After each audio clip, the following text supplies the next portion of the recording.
Aspirants welcome to our YouTube channel knowledge hub में आपका एक बार फिर से स्वागत है।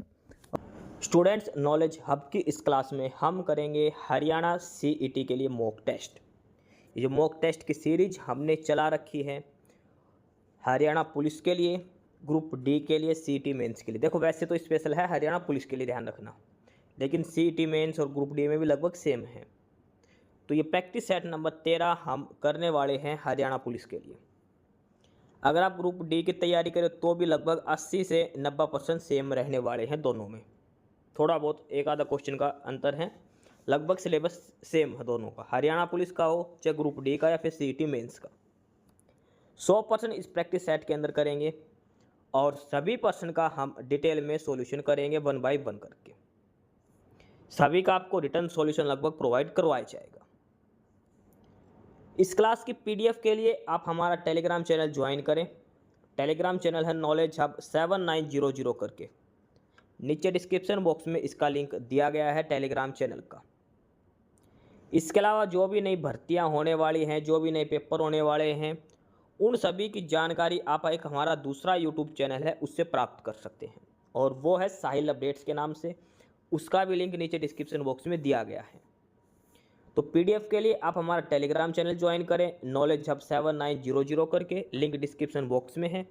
और एग्ज़ाम रिलेटेड जो भी नई भर्ती होने वाली है, पेपर कब होगा, क्या सिलेबस आएगा, सारा डिटेल में नई भर्तियों के बारे में, वो सारी जानकारी आप हमारे यूट्यूब चैनल साहिल अपडेट्स पर ले सकते हैं।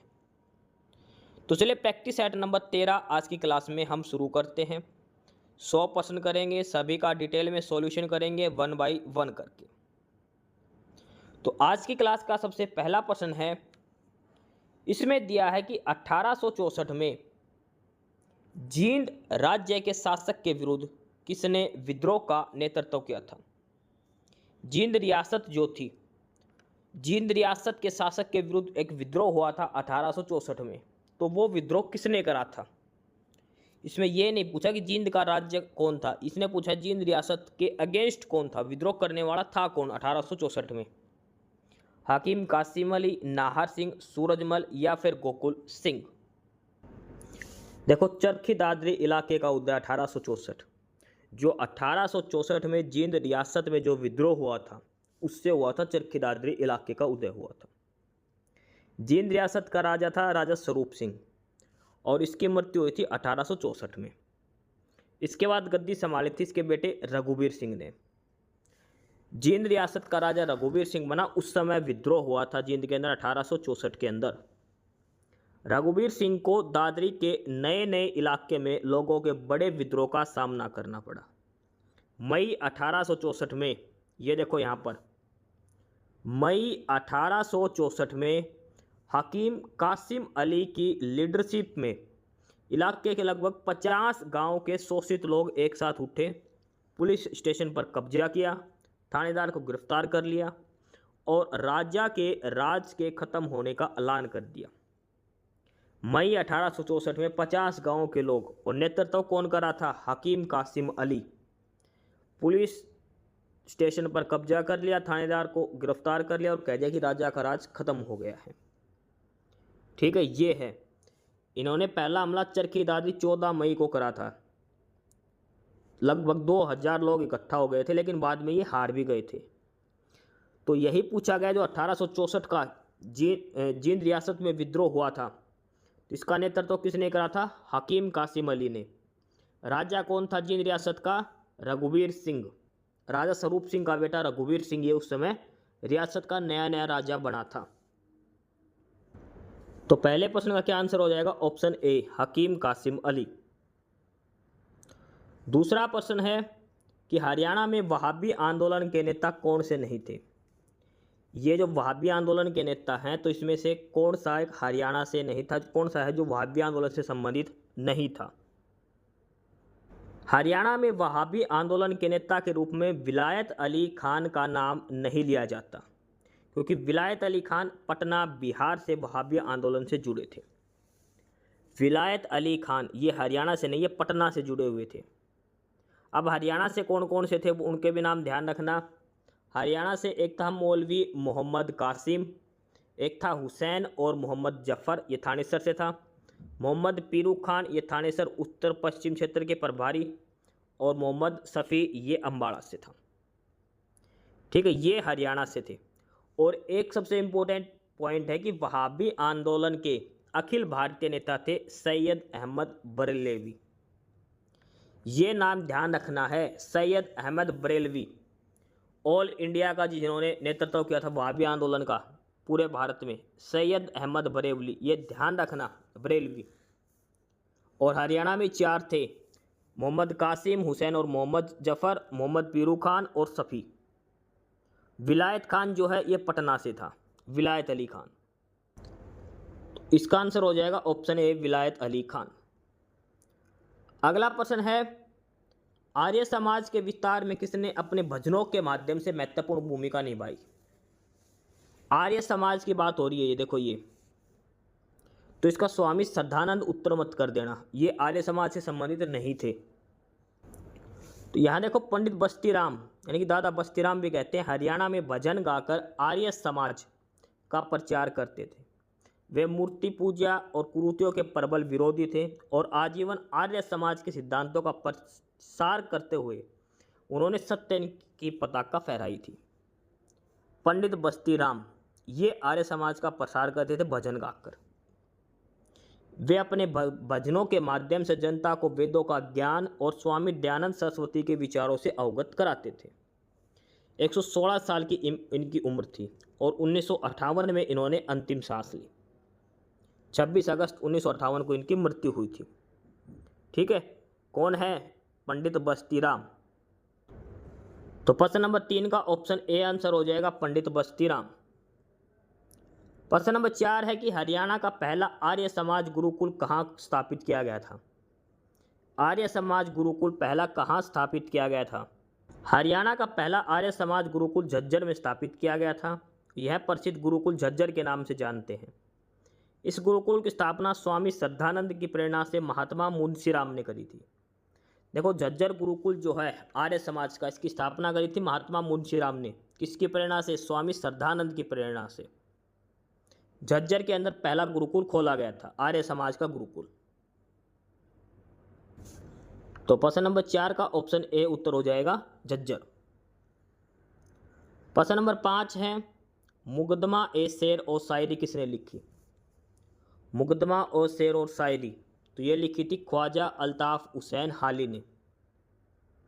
ख्वाजा अल्ताफ हुसैन हाली, ऑप्शन ए इसका आंसर हो जाएगा। प्रश्न नंबर 6 है, हरियाणा का कौन सा शहर भारत का पहला प्रधानमंत्री पंडित जवाहरलाल नेहरू के सपनों का शहर है?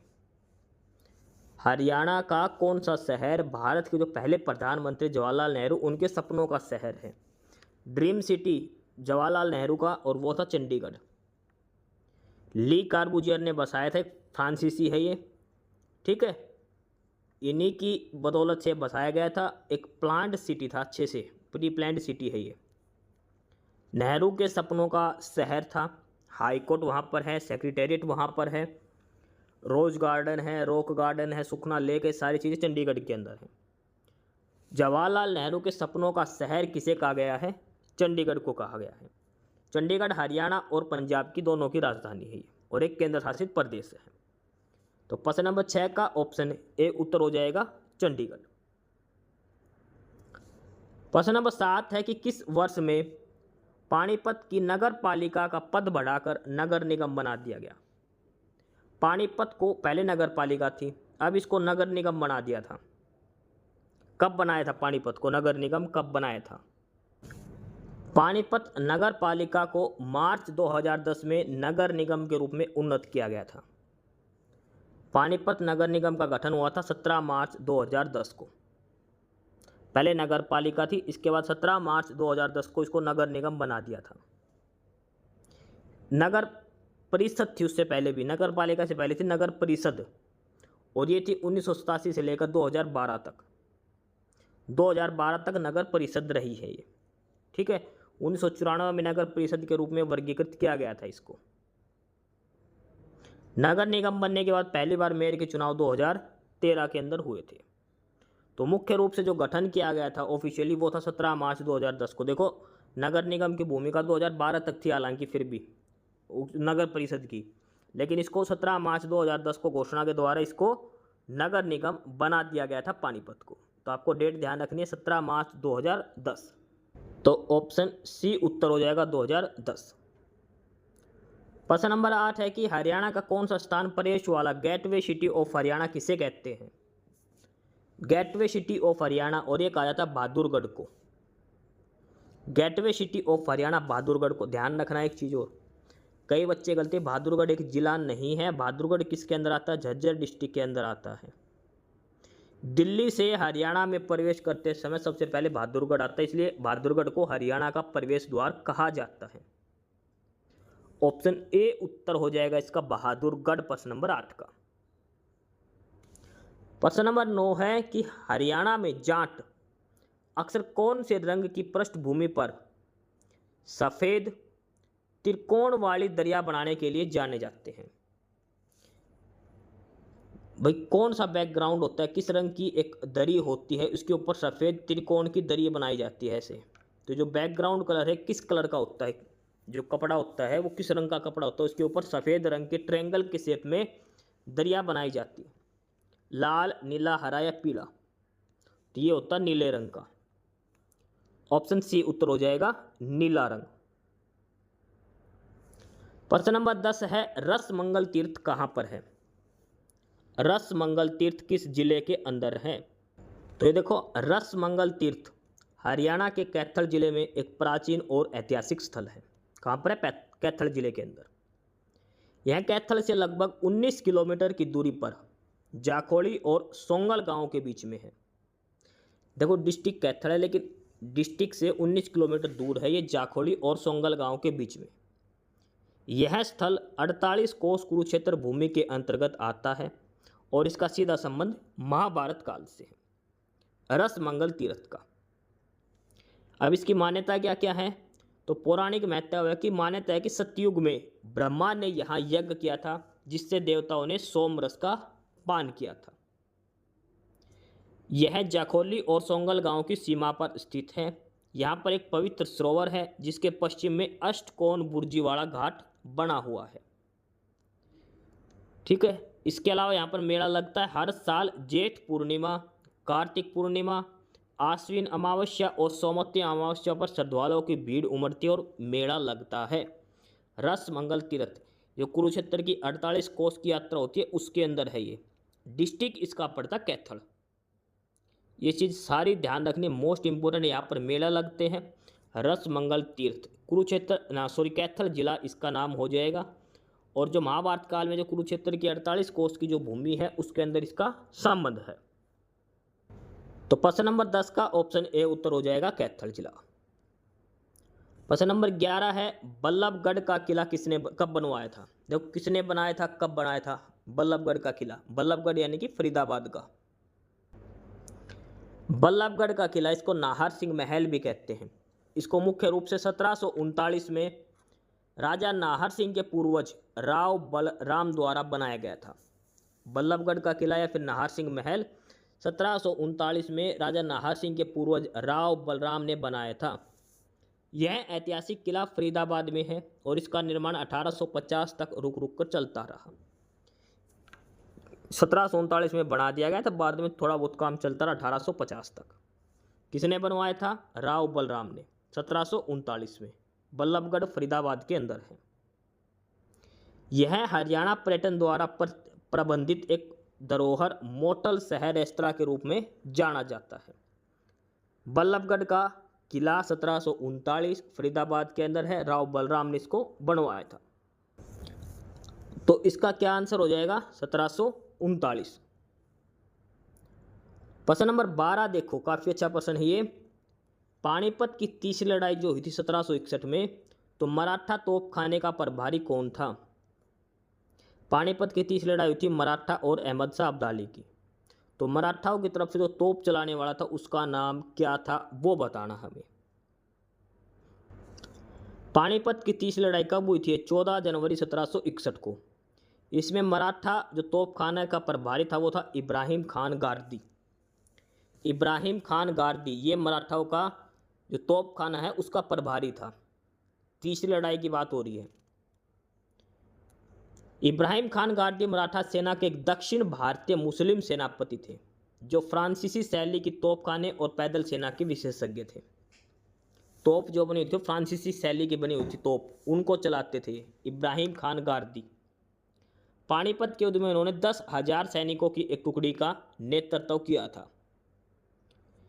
इब्राहिम खान गारदी ने लड़ाई में बहुत बहादुरी से अहमद शाह अब्दाली की अफगान सेना पर अपने तोपखाने से भयानक हमला किया था। इस युद्ध में मराठों की हार के बाद इब्राहिम खान गारदी को अफगान सैनिकों ने पकड़ लिया और बाद में उसकी हत्या कर दी थी। देखो, तीसरा युद्ध में अहमद शाह अब्दाली जीत गया था, लेकिन मराठाओं ने बहुत बुरी तरह से उनको मारा था। इब्राहिम खान गारदी इनका तोप प्रभारी था, तोपखाने का। तो प्रश्न नंबर 12 का ऑप्शन बी उत्तर हो जाएगा इब्राहिम खान गारदी। ठीक है, देखो पानीपत की 3 लड़ाइयाँ, तीनों ध्यान रखने का हुई थी, 1526 में, 56 में, 1761 में। मोस्ट इंपॉर्टेंट है ये पानीपत की तीनों लड़ाइयाँ। इस क्लास की पीडीएफ के लिए आप हमारा टेलीग्राम चैनल ज्वाइन करें, और ये टेलीग्राम चैनल का नाम है, नीचे डिस्क्रिप्शन बॉक्स में लिंक दिया है, या फिर आप टेलीग्राम पर सर्च कर सकते हो @knowledgehub 7900 करके। काफ़ी सारी पीडीएफ, काफ़ी सारा स्टडी मटेरियल आपको हमारा नॉलेज हब टेलीग्राम चैनल पर मिलने वाला है। चलिए आगे बढ़ते हैं प्रश्न नंबर 13 पर। देखो, किसी भी स्टूडेंट को अगर कोई भी डाउट है किसी भी क्वेश्चन में, तो आप नीचे कमेंट करके बता देना, मैं आपको सॉल्यूशन बता दूंगा। भाई आपको ये लगे किसी क्वेश्चन का गलत आंसर करवा दिया तो। प्रश्न नंबर 13 है, सूर्य शतक के लेखक कौन है? एक पुस्तक है सूर्य शतक, इसके राइटर कौन है, ऑथर कौन है? कालिदास, भास्कर, मयूर भट्ट या फिर बाण भट्ट? सूर्य शतक, और इसके लेखक हैं प्रसिद्ध संस्कृत कवि मयूर भट्ट। संस्कृत के कवि हैं मयूर भट्ट। इन्होंने लिखी थी 7वीं शताब्दी में। भगवान सूर्य की स्थिति में 101 श्लोकों की रचना करी थी, जिसके बारे में माना जाता है कि कुष्ठ रोग से मुक्त होने के लिए की गई थी। मयूर भट्ट राजा हर्षवर्धन के दरबारी कवि बाण भट्ट के बहनोई थे। देखो सारी चीजें दे रखी इसमें। सूर्य शतक लिखा किसने था? मयूर भट्ट ने। इसके अंदर 100 श्लोक थे, 100 या 101 श्लोक माने जाते हैं भगवान सूर्य से संबंधित। किससे संबंधित? ये कुष्ठ रोग से मुक्त होने के श्लोक इसमें लिखे गए थे। ये मयूर भट्ट कौन था? तो ये था बाण भट्ट का बहनोई। बाण भट्ट कौन था? ये हर्षवर्धन का दरबारी कवि था बाण भट्ट। उसका बहनोई कौन था? मयूर भट्ट। इसने लिखा था सूर्य शतक। भगवान सूर्य से संबंधित 100 श्लोक हैं जो कुष्ठ रोग से मुक्त होने के बारे में है। तो प्रश्न नंबर 13 का ऑप्शन बी उत्तर हो जाएगा मयूर भट्ट। आगे है प्रश्न नंबर 14। इसमें है कि ग्राम सभा की आबादी के आकार के अनुसार सरपंच को छोड़कर किसी ग्राम पंचायत में पंचों की संख्या कितनी हो सकती है? भाई जो पॉपुलेशन है एक गांव की, जो जनसंख्या है, उसके हिसाब से कितने पंच होने चाहिए सरपंच के अलावा? तो देखो, ग्राम सभा की जनसंख्या के आकार के आधार पर सरपंच को छोड़कर पंचों की संख्या हो सकती है लगभग 6 से 15 तक। 5 से 15 मान के चलो, 5 से 15 के बीच में।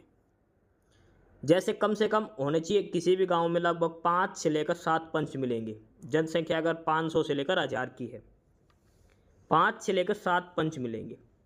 अगर 1000 से 2000 की जनसंख्या है तो मिलेंगे 9 से लेकर 11 तक पंच। और अगर जनसंख्या 3000 से अधिक है तो लगभग 15 से लेकर 17 तक पंच मिल सकते हैं।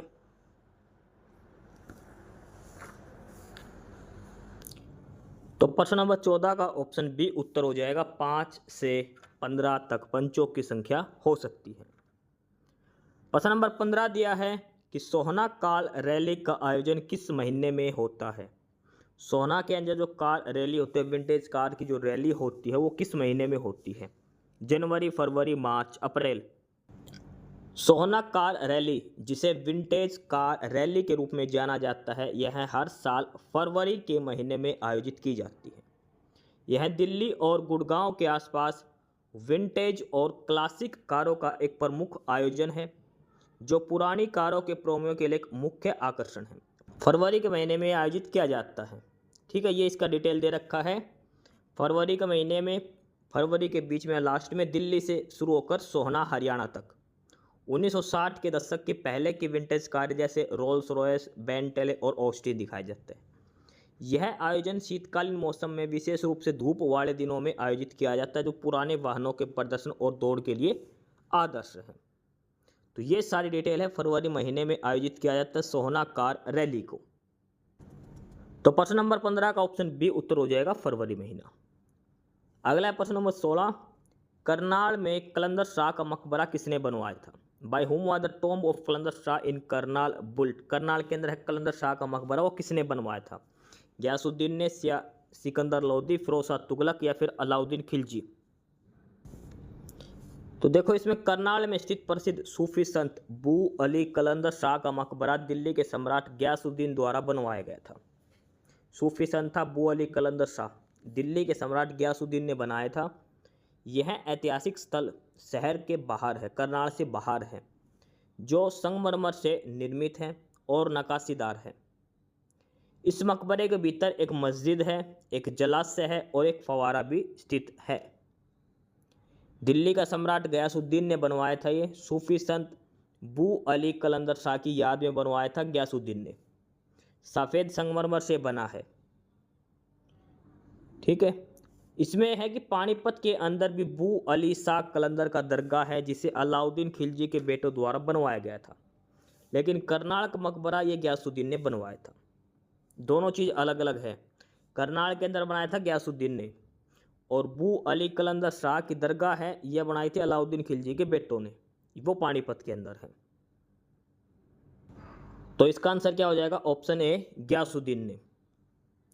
प्रश्न नंबर 17 दिया है, प्रतिहारों के किस जागीरदार ने पृथका, यानी कि जो पेहवा है उसका पुराना नाम है पृथका, इसमें विष्णु मंदिर का निर्माण करवाया था?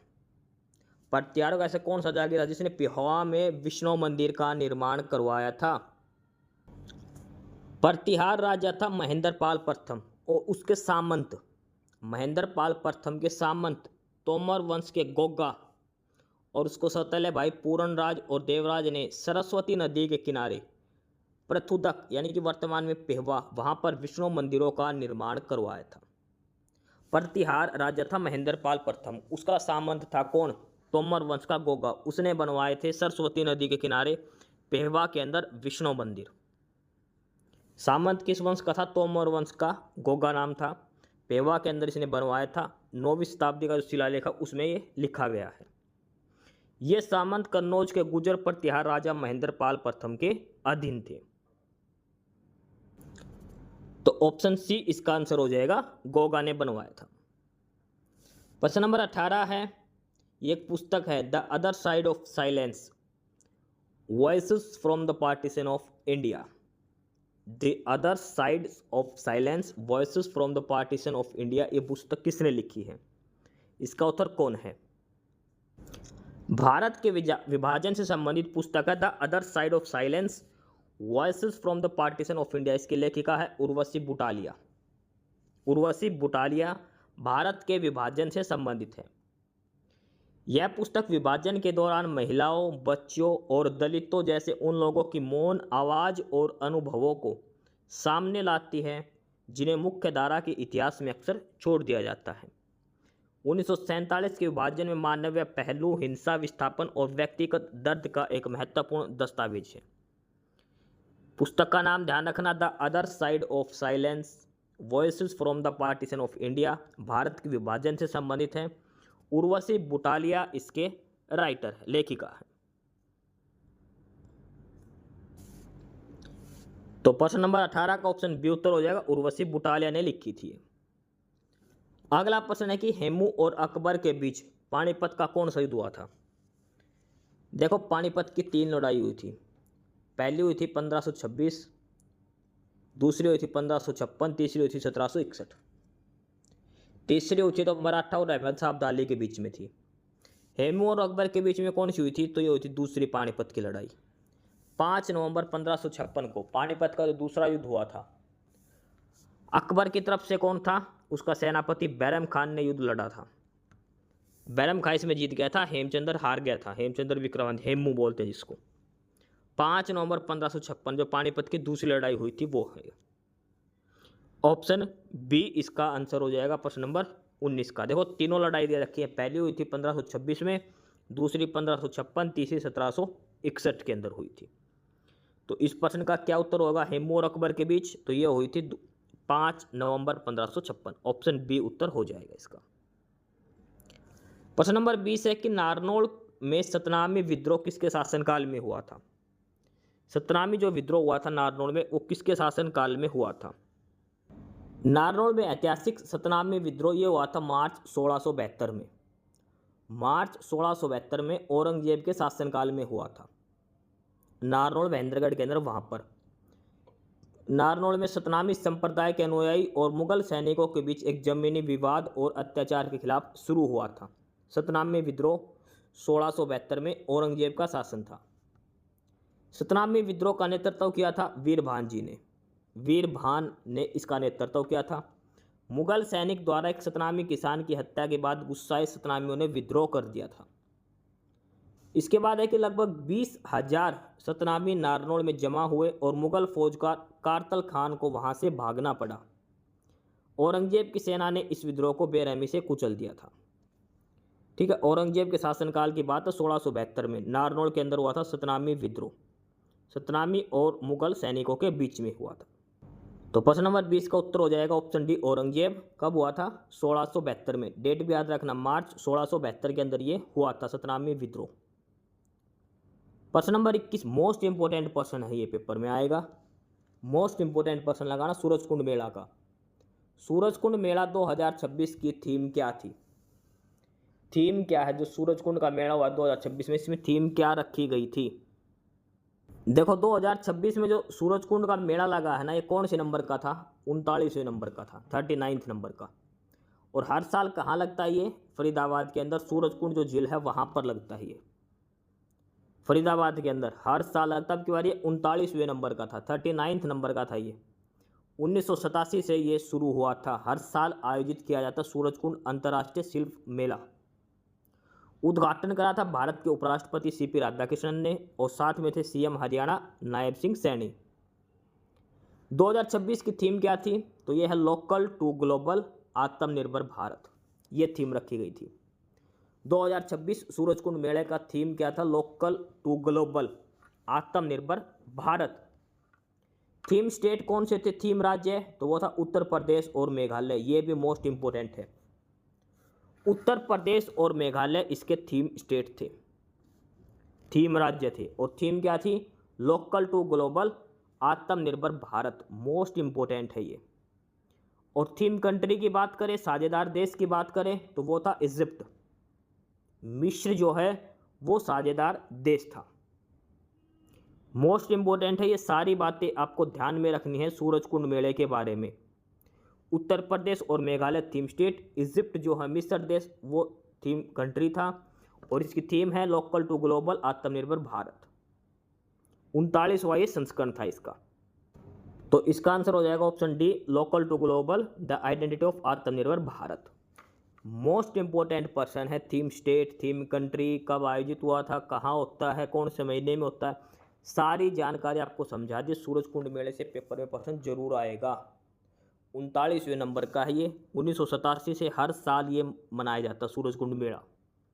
ऑप्शन डी आंसर है इसका। प्रश्न नंबर 22 है कि उत्तर भारत की सिलिकॉन वैली के रूप में हरियाणा के किस शहर को विकसित करने की योजना बनाई गई है। सिलिकॉन वैली के रूप में उत्तर भारत का एक शहर चुना गया, वो हरियाणा का है। कौन सा शहर बनेगा सिलिकॉन वैली, तो वो बनेगा पंचकुला। पंचकुला मुख्यमंत्री नायब सिंह सैनी ने इसकी घोषणा करी है। ऑप्शन सी उत्तर हो जाएगा। प्रश्न नंबर 23 है कि देश का पहला कुत्तों का शमशान हरियाणा में किस जगह बनाया गया है। कुत्तों का शमशान घाट हरियाणा के फरीदाबाद के बुडाना गांव में देश का पहला कुत्तों का पशु शमशान घाट बनाया गया है। यह है ग्रीन शमशान घाट, नगर निगम फरीदाबाद और आपसी एक एनजीओ है, आपसी नाम से एक एनजीओ की संयुक्त पहल है, जहां मरे हुए कुत्ते, बिल्ली और अन्य पालतू जानवर 80 किलो तक के उनका अंतिम संस्कार मुफ्त में किया जाएगा।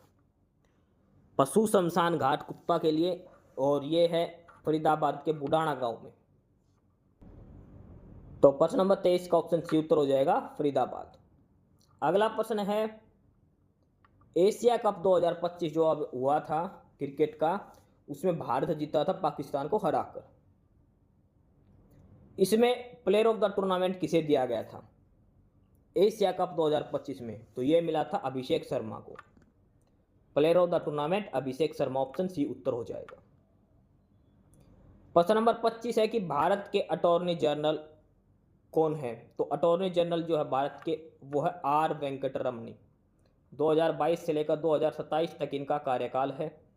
आर्टिकल 76 के तहत अटॉर्नी जनरल का जिक्र किया जाता है।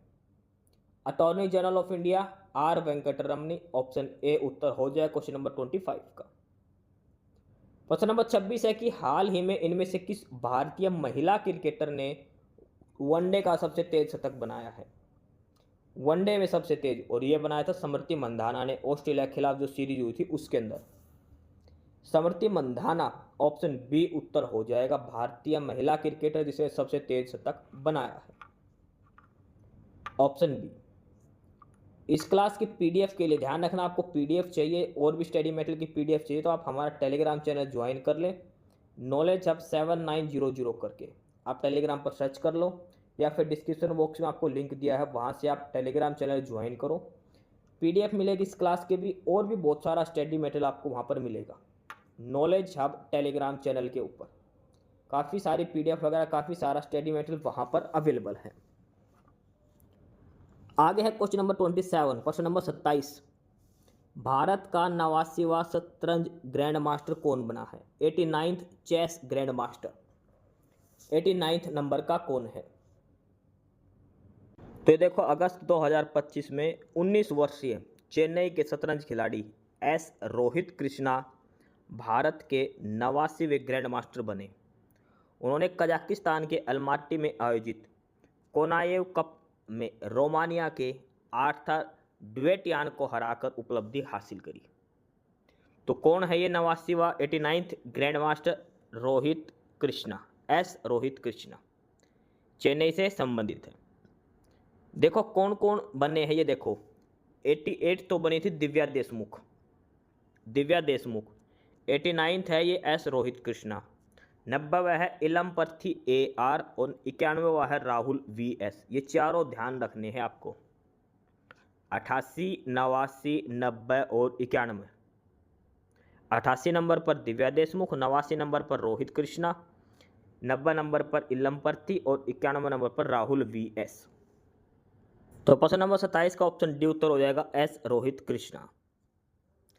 प्रश्न नंबर 28 दिया है कि पहली बार आयोजित खेलो इंडिया वाटर गेम्स 2025, खेलो इंडिया वाटर गेम्स 2025 से ध्यान रखना, और इसमें किस राज्य ने प्रथम स्थान हासिल किया है? पहले नंबर पर कौन सा स्टेट रहा है? अगस्त 2025 में श्रीनगर की डल झील में, देखो ये इंपॉर्टेंट है, कहाँ आयोजित हुए थे ये? श्रीनगर की डल झील में आयोजित उद्घाटन खेलो इंडिया वाटर स्पोर्ट्स फेस्टिवल, यानी कि पहले नंबर का है ये खेलो India water sports festival, Srinagar की डल झील में हुआ था। मध्य प्रदेश पहले नंबर पर था, 18 मेडल जीते थे मध्य प्रदेश ने, ठीक है। इसमें पहले नंबर पर था मध्य प्रदेश, 18 मेडल थे, 10 gold, 3 silver, 5 bronze. Srinagar Jammu Kashmir Dal झील में आयोजित हुआ था। उड़ीसा दूसरे नंबर पर और केरल तीसरे नंबर पर था। इसके अंदर खेल कौन कौन सा था ये सारी इसमें बताई गई है, कयाकिंग, कनोइंग, रोइंग और ड्रैगन बोट रेसिंग। उड़ीसा दूसरे पर, केरल तीसरे नंबर पर रहा था। ध्यान रखना, Khelo India water sports Jammu Kashmir Dal झील में आयोजित किया गया था, पहली बार ये आयोजित किए गए हैं। तो प्रश्न नंबर 28 का ऑप्शन डी उत्तर हो जाएगा, मध्य प्रदेश। प्रश्न नंबर 29 दिया है कि प्रथम बिम्स्टेक पारंपरिक संगीत महोत्सव का आयोजन कहाँ किया गया था? BIMSTEC bay of Bengal initiative for multi sectoral technical incorporation का, और ये म्यूजिक फेस्टिवल जो है वो कहाँ आयोजित किया गया था?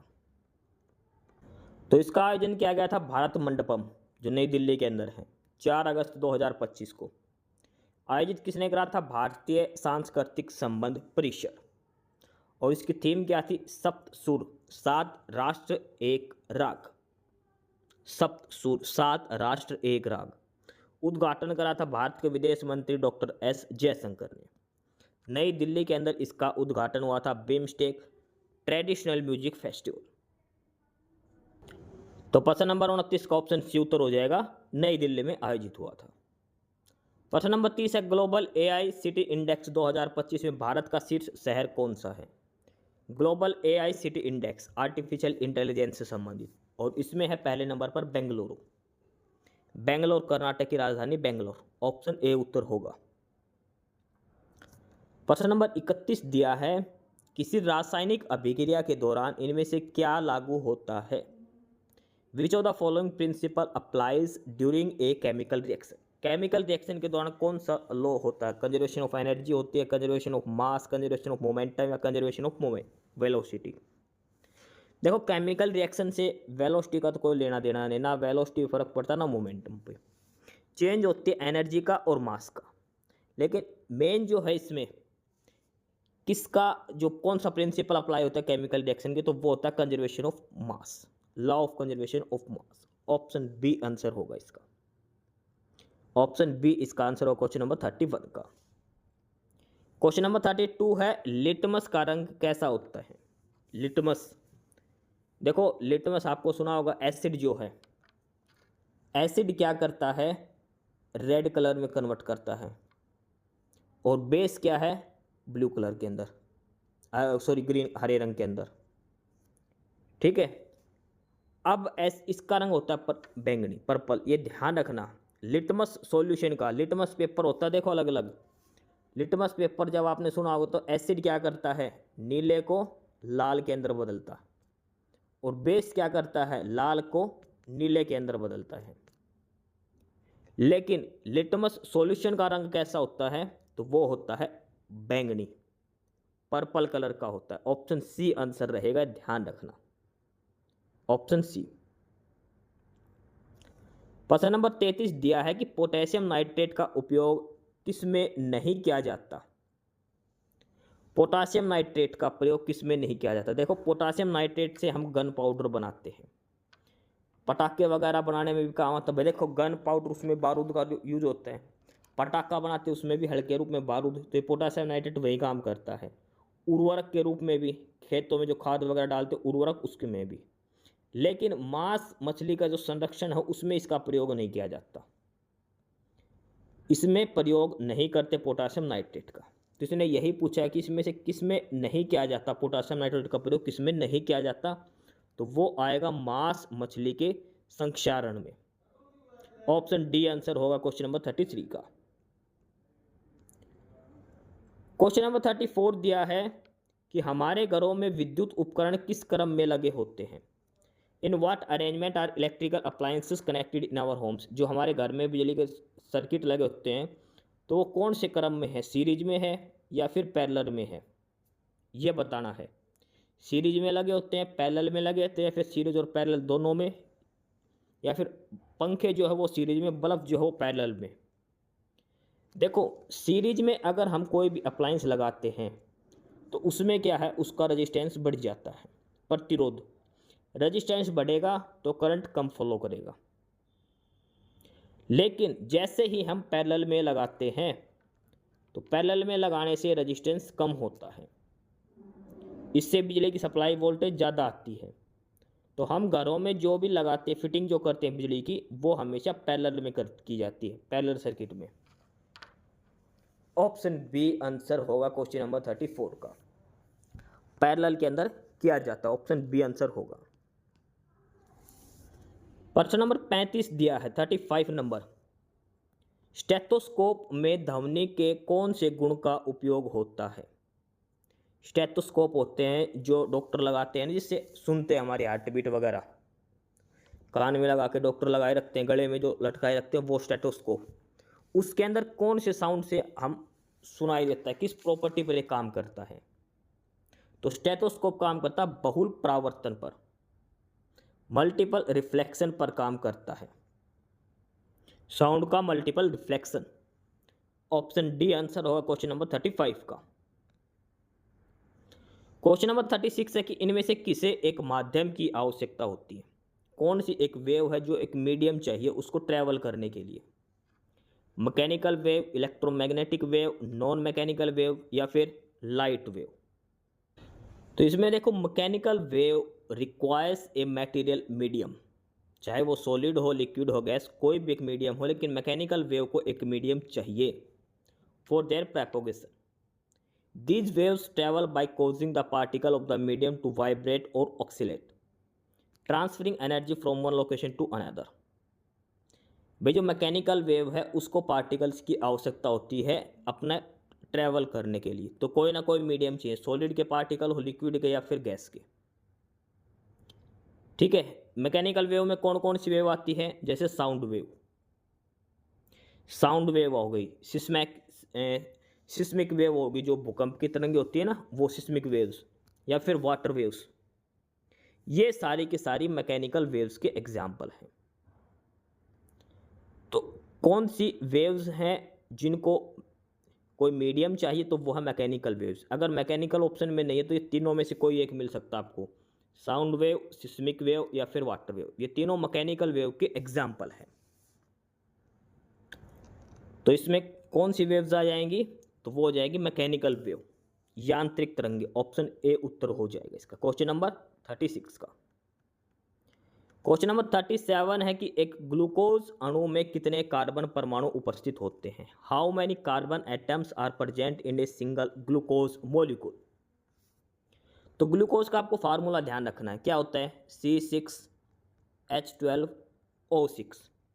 अगर आपको यह पता है ग्लूकोज का फार्मूला क्या, तो आप आसानी से कर सकते हैं। तो इसमें कार्बन कितने हैं? 6 है ना। C6 का मतलब 6 कार्बन, 12 हाइड्रोजन और 6 ऑक्सीजन। तो इसने पूछा कार्बन एटम कितने होते हैं, तो कार्बन एटम होते हैं 6 ग्लूकोज के अंदर। अगर सुक्रोज के पूछता तो सुक्रोज का होता है C12H22O11, सुक्रोज का फार्मूला, तो उसमें कार्बन होते हैं 12। इसने ग्लूकोज का पूछा तो ग्लूकोज के अंदर कितने कार्बन होते हैं? 6 कार्बन होते हैं। ऑप्शन डी आंसर होगा क्वेश्चन नंबर 37 का। क्वेश्चन नंबर 38 है कि प्लाज्मा कैसी प्रकृति का होता है? What is the nature of plasma? Plasma कैसा होता है? एसिडिक, अल्कलाइन, न्यूट्रल या कुछ भी नहीं कहा जा सकता। प्लाज्मा जो होता है वो किस नेचर का होता है? ब्लड प्लाज्मा, जो खून के अंदर प्लाज्मा होता है ना, आरबीसी, डब्ल्यूबीसी और प्लाज्मा, तो वो प्लाज्मा है, ये होता है अल्कलाइन नेचर का, क्षारीय नेचर का। इसका पीएच होता है 7.35 से लेकर 7.45 तक। ठीक है, देखो 0 से 7 के बीच का है वो है एसिड, 7 से 14 का है वो है बेसिक, लेकिन जो 7 वाला है वो होता है न्यूट्रल। तो ये 7 पॉइंट समथिंग है, यानी कि लगभग न्यूट्रल के बराबर है ये, लेकिन क्षारीय प्रकृति होती है, बहुत कम, थोड़ा सा क्षारीय होता है ये।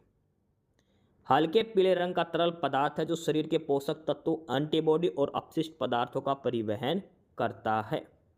ब्लड प्लाज्मा तो किस नेचर का है ये? अल्कलाइन नेचर का है। तो क्वेश्चन नंबर 38 का क्या आंसर हो जाएगा? अल्कलाइन, बेसिक या फिर क्षारीय प्रकृति का।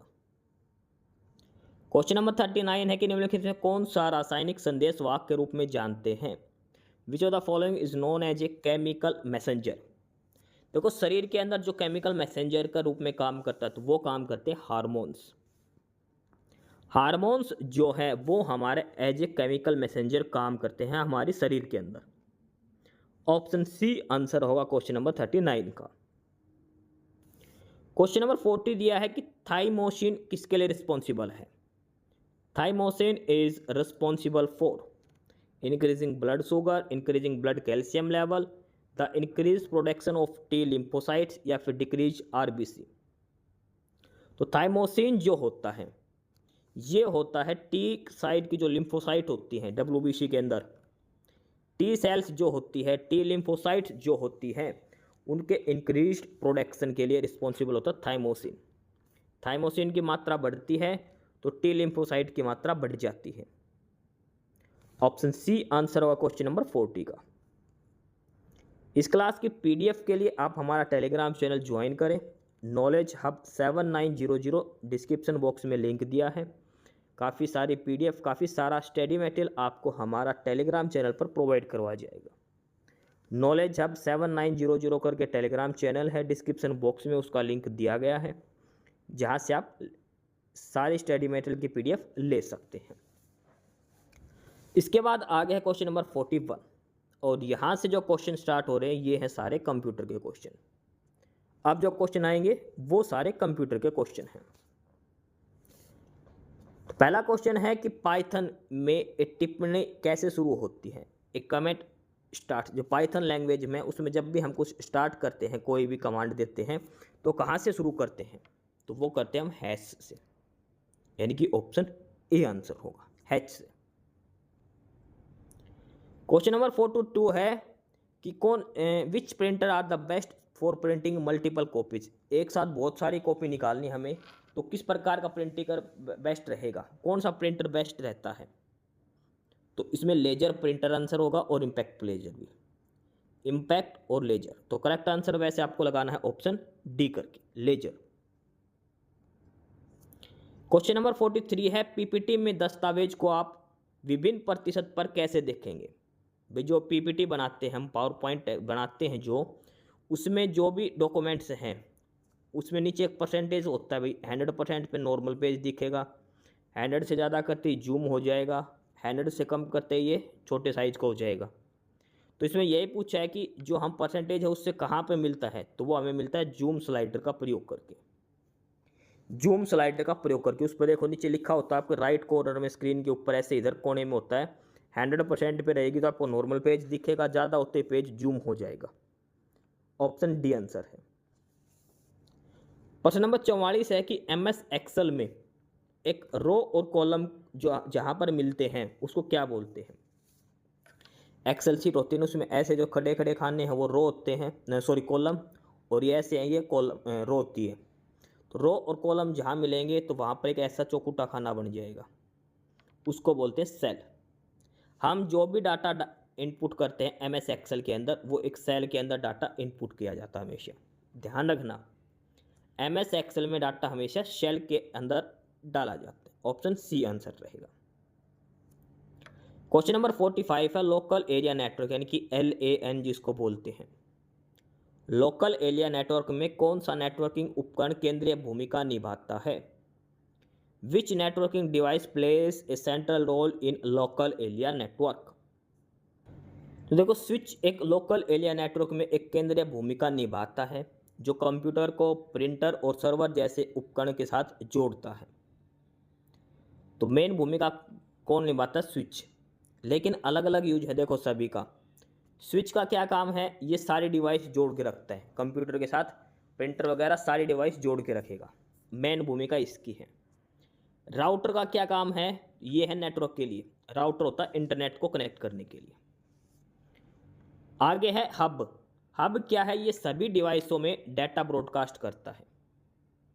मॉडेम क्या है, ये इंटरनेट सिग्नल को एनालॉग डिजिटल में बदलता है। तो मुख्य भूमिका जो सेंट्रल रोल निभाता है लोकल एरिया नेटवर्क में, तो वो होता है स्विच, सारी डिवाइस को कनेक्ट करके रखता है। तो क्वेश्चन नंबर 45 का ऑप्शन डी आंसर हो जाएगा, स्विच। क्वेश्चन नंबर 46 है कि कंप्यूटर की कुल कितनी जनरेशन है। जनरेशन कितनी है कंप्यूटर की अब तक। कंप्यूटर की मुख्य रूप से 5 जनरेशन है। 5 जनरेशन आई है। सबसे पहले में वैक्यूम ट्यूब था, और सबसे लास्ट वाले में है आर्टिफिशियल इंटेलिजेंस, AI वाला। 5 अलग अलग टाइम पे जनरेशन है। देखो सारी डिटेल में देखते हैं। तो सबसे पहले जनरेशन आई थी 1940 से लेकर 1956 के बीच में। 1940 से लेकर 1956 के बीच में उसमें था वैक्यूम ट्यूब। एग्जाम्पल है ENIAC और यूनिवैक, ये 2 एग्जाम्पल है फर्स्ट जनरेशन वाले के। 1940 से 1956 के बीच वैक्यूम ट्यूब पर आधारित है ये। दूसरी जनरेशन थी 1956 से 1963 की।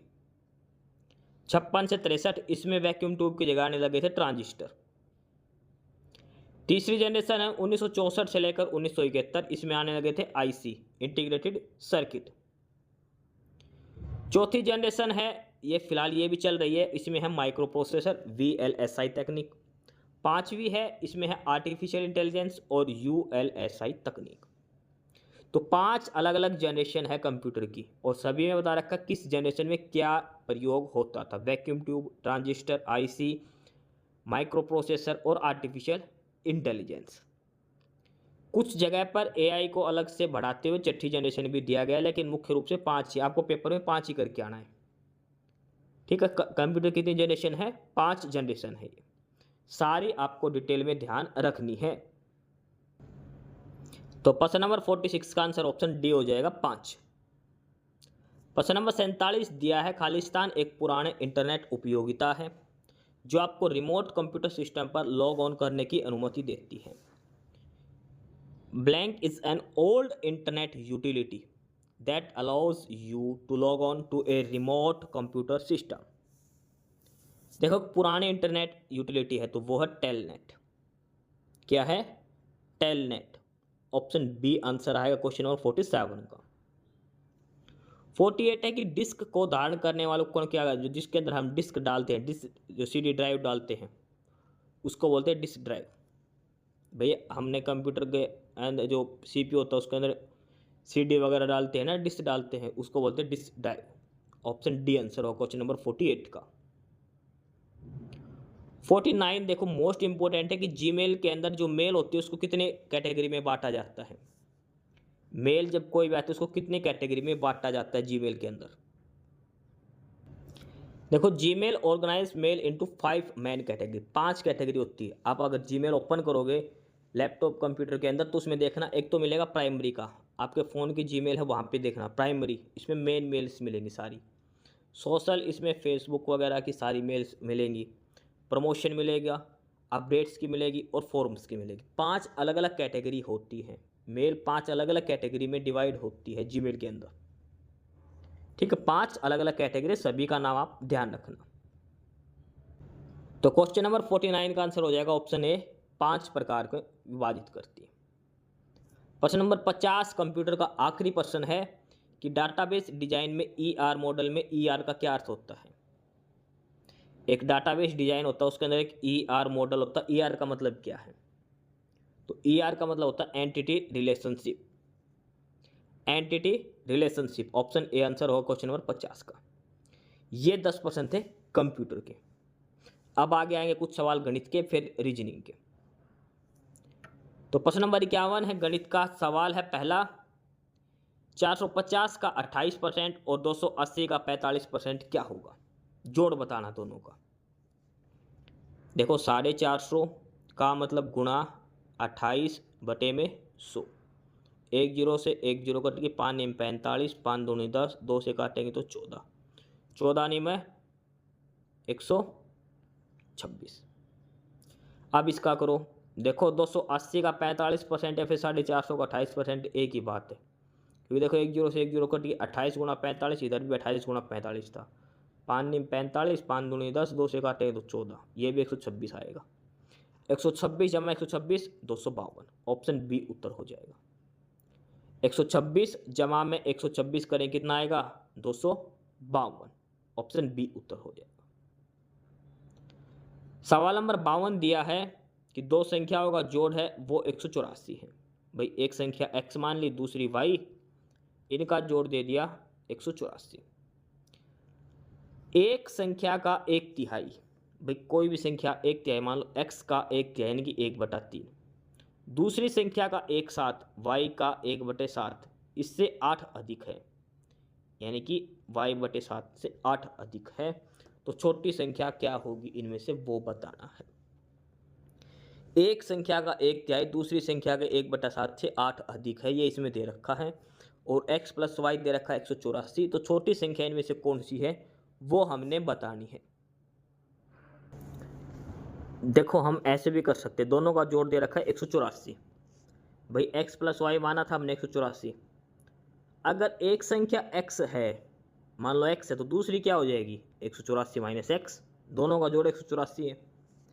अब इसने जो दे रखा, एक का 1/7, दूसरे का 1/3, 8 का अंतर है इनका।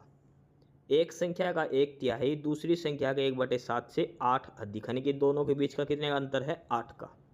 तो इसलिए बीच में माइनस का निशान है। अब ये एलसीएम लेके सोल्व करेंगे। भाई आगे तो आ गया x/3, इधर आ गया 184 माइनस एक्स बटे 7, ये ऐसे बनेगा। एलसीएम आएगा तो ये 7x उधर आ जाएगा, 3 से गुणा हो जाएगी, ये 552 बन जाएगा, ये 3x बन जाएगा, माइनस का अंदर जाएगा प्लस बन जाएगा, 7 या 21। यहाँ से जब सारा सोल्व करेंगे तो x का मान आएगा 72। x का मान का 72 मतलब हो गया एक संख्या आ गई 72। तो दूसरी कितनी आएगी 184 माइनस एक्स, 184 माइनस एक्स करेंगे, 184 में 72 गई, कितना आएगा 112। हमसे पूछे छोटी संख्या, एक 72 एक 112, तो छोटी कौन सी है 72। आंसर क्या हो जाएगा 72। तो प्रश्न नंबर 52 का उत्तर क्या हो जाएगा 72, ऑप्शन डी। सवाल नंबर 53 दिया है, एक आयताकार मैदान की लंबाई उसकी चौड़ाई से 10 मीटर अधिक है, मैदान का क्षेत्रफल 600 मीटर है, तो उसकी चौड़ाई क्या होगी। एक रेक्टेंगुलर फील्ड की लेंथ जो है वो 10 मीटर मोर है इसकी विड्थ है, और एरिया है 600 मीटर, तो इसकी विड्थ बताओ। देखो आयत का क्षेत्रफल क्या होता है, लंबाई गुणा में चौड़ाई, लेंथ इंटू विड्थ हो गया, लंबाई गुणा चौड़ाई। लंबाई गुणा चौड़ाई और दोनों का अंतर है 10 का, मतलब अगर लंबाई 10 है तो चौड़ाई है x प्लस, भाई अगर चौड़ाई 10 है तो लंबाई है x प्लस 10, क्योंकि लंबाई 10 फालतू है चौड़ाई से, तो ये चौड़ाई हो गई विड्थ और ये लेंथ हो गई। इन दोनों की गुणा कितनी आनी चाहिए 600। लंबाई गुणा चौड़ाई क्षेत्रफल होता है और 600 के बराबर दे रखा है, एक्स स्क्वायर जमा 10x किसके बराबर है 600 के। 600 इधर लेके आओ तो क्या बनेगा एक्स स्क्वायर जमा 10x माइनस 600। ठीक है, अब ऐसे दो पेयर बनाओ, एक्स स्क्वायर जमा 10x माइनस 600 बराबर 0। अब ऐसे दो पेयर कौन से बनेंगे 20 और 30 का, भाई 30 में से 20 गए तो 10 बचेगा, इनकी गुणा भी 600 आएगी, तो एक संख्या आ जाएगी 20 तो दूसरी 30। विड्थ कितनी आएगी, विड्थ आएगी 20, क्योंकि लंबाई 10 फालतू है तो लंबाई आएगी 30, चौड़ाई आएगी 20। लंबाई चौड़ाई से 10 मीटर फालतू है तो लंबाई आएगी 30 मीटर और चौड़ाई आएगी 20 मीटर। इसमें चौड़ाई पूछिए विड्थ पूछिए तो वो कितनी आएगी 20 मीटर, ऑप्शन बी उत्तर होगा। सवाल नंबर 54 है, जोड़ करना है सीधा सा। देखो 4 सही 1/2, 3 सही 1/6, 2 सही 1/3।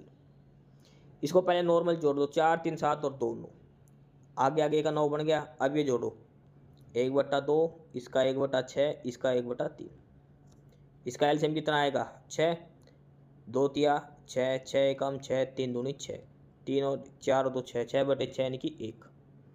1/2 जमा 1/6 जमा 1/3 जोड़ेंगे तो 1 बनेगा, तो पहले तो 9 बन गया था और एक ही फ्रैक्शन जोड़ेंगे कितना बनेगा 10। ये क्या है x जमा इधर दे रखा 10 किसके बराबर 13 सही 2/5। 13 सही 2/5 में से 10 घटाएंगे कितना आएगा 3 सही 2/5, यानी कि ऑप्शन बी उत्तर हो जाएगा 3 सही 2/5। अगला सवाल है, ये क्वाड्रेटिक इक्वेशन सोल्व करनी है। 3 इक्वेशन दे रखी है सिंपल, 2x प्लस 3y जमा z 55 के, x जमा z माइनस वाई 4 के, y माइनस एक्स जमा z बराबर 12। अब ये इक्वेशन इसके नीचे रखो, भाई ये इक्वेशन दे रखी है x माइनस वाई जमा z बराबर 4, यही दे रखा है। इसको लिखोगे तो x का मान है minus x plus y plus z, ये बराबर दे रखा 12 के। अब ये दोनों को जोड़ेंगे, x से x कट जाएगा, y से y कट जाएगा, कितना बनेगा 2z, 12 और 4 16, 2z बराबर 16, तो z कितना आएगा 16/2, कितना आएगा 8। z का ही मान इसने पूछा। देखो दिखने में बड़ा है लेकिन दो इक्वेशन अपने आप सोल्व हो गई, तो यहाँ से z का मान आ गया, दो इक्वेशन से ही z का ही मान पूछा, z का मान आ गया 8, तो ऑप्शन डी उत्तर हो जाएगा। इस क्लास की पीडीएफ के लिए आप हमारा टेलीग्राम चैनल ज्वाइन करें, नॉलेज हब 7900 करके, डिस्क्रिप्शन बॉक्स में इसका लिंक दिया है। काफ़ी सारी पीडीएफ काफ़ी सारा स्टडी मटेरियल आपको टेलीग्राम चैनल पर मिलेगा, नॉलेज हब 7900 करके। सवाल नंबर 56 दिया है आगे कि यदि लागत मूल्य विक्रय मूल्य का 96% है तो लाभ प्रतिशत क्या होगा। कॉस्ट प्राइस सेलिंग प्राइस का 96% है, भाई सेलिंग प्राइस हमने मान लिया 100 रुपये था, तो कॉस्ट प्राइस कितना हो जाएगा इसका 96% यानी कि 96 रुपये। अब देखो 96 की चीज़ 100 में बेच दी, कितने का लाभ हुआ? 4 का। तो लाभ प्रतिशत क्या होता है? लाभ गुणा में 100 बटे में क्रय मूल्य। क्रय मूल्य कितना है? 96। 4 से काटेंगे 4 दूनी 8, 4 चौक 16, फिर 4 से काटेंगे 4 6 24, ये आएगा 25। 25 बटे 6, 6 चौक 24, 6 कम 6, तो यानी कि 4.17। ऑप्शन बी उत्तर हो जाएगा। बिल्कुल आसान सवाल है, जो चीज़ दे रखी है वो नोट करनी है। ऑप्शन बी उत्तर होगा 4.17%। सवाल नंबर 57 देखो आगे। एक क्यूब की भुजा है 7 सेंटीमीटर, उसको पिघलाकर एक सिलेंडर बनाया गया, एक बेलन बनाया गया, और बेलन की त्रिज्या है 3.5 सेंटीमीटर। तो बेलन की ऊंचाई क्या होगी? देखो क्यूब की दे दी साइड, और सिलेंडर है उसकी त्रिज्या दे दी, उसकी ऊंचाई बतानी है। अगर एक चीज को पिघलाकर दूसरी चीज बनाई जाए तो उनका क्या होता है? वॉल्यूम बराबर होता है दोनों का। तो क्यूब का वॉल्यूम क्या होता है? ए क्यूब, और सिलेंडर का वॉल्यूम क्या होता है? पाई आर स्क्वायर एच। दोनों बराबर होने चाहिए। अब जो जो चीज़ दे रखी है वो वैल्यू इसमें पुट कर दो, जो जो वैल्यू दे रखी है वो इसमें पुट कर दो। ए क्यूब का मतलब है 7 की पावर 3, किसके बराबर है? पाई आर स्क्वायर, आर है 3.5 यानी कि 3.5 बटे में 10 गुणा में 35 बटे में 10, और एच हमें निकालना है। ये काटो 7 5 35, ये भी दूसरा 7 काटेंगे तो ये भी 7 5 35, 5 से काटोगे तो 5 दूनी 10, 5 दूनी 10, ये 7 7 ऊपर आके कितना हो गया? 49, 2 दूनी 4, 49 गुणा में 4, नीचे कितना आएगा? 22। 49 गुणा में 4, नीचे आ गया 22, एच का मान। ये 2 से काटोगे ये नीचे आएगा 11, 49 गुणा 2 करेंगे कितना आएगा? 98 बटे में 11। 98 बटे 11 करेंगे तो 11 8 88, 11 9 99 यानी कि 8.9। ऑप्शन डी उत्तर हो जाएगा। हाइट पूछिए, एच का मान आ जाएगा 98 बटे 11 यानी कि 8.9 आ जाएगा एच का मान। बिल्कुल आसान सवाल है, तसल्ली से करना है। दोनों की वॉल्यूम बराबर रखनी है। क्यूब की वॉल्यूम होती है ए क्यूब, सिलेंडर का होता है पाई आर स्क्वायर एच। आर का मान दे रखा, एच का मान निकालना है। ए दे रखा 7, आर दे रखा 3.5, पाई है 22/7। ऑप्शन डी उत्तर हो जाएगा 8.91 सेंटीमीटर। सवाल नंबर 58 दिया है। ए और बी एक काम को मिलकर 4 दिन में करते हैं। ए अकेला 12 दिन में पूरा करता है तो बी अकेला कितने दिन में करेगा? देखो ए प्लस बी करते हैं 4 दिन में, ए अकेला करता है 12 दिन में। दोनों का एलसीएम कितना आएगा? 12। ए की क्षमता ए प्लस बी की 4 और ए की क्षमता आएगी 1। ए प्लस बी की क्षमता है 3 और ए की क्षमता है 1, तो बी की कितनी आएगी? 3 माइनस 1 करेंगे तो 2। 12 काम है 2 की क्षमता से कितने दिन में करेगा? 12/2 यानी कि 6 दिन में। ऑप्शन डी उत्तर हो जाएगा। बिल्कुल आसान सवाल है, टाइम एंड वर्क का एलसीएम लेके करना है। 4 और 12 का एलसीएम 12 आ जाएगा। ऑप्शन डी उत्तर हो जाएगा। बिल्कुल आराम आराम से करना, आपको घबराना नहीं है। किसी सवाल पे कोई दिक्कत है तो आप कमेंट बॉक्स में कमेंट कर देना, और टेलीग्राम चैनल ज्वाइन करना है, वहाँ पे मैसेज कर देना, आपको सॉल्यूशन दिया जाएगा कोई भी डाउट हो तो। आगे है सवाल नंबर 59।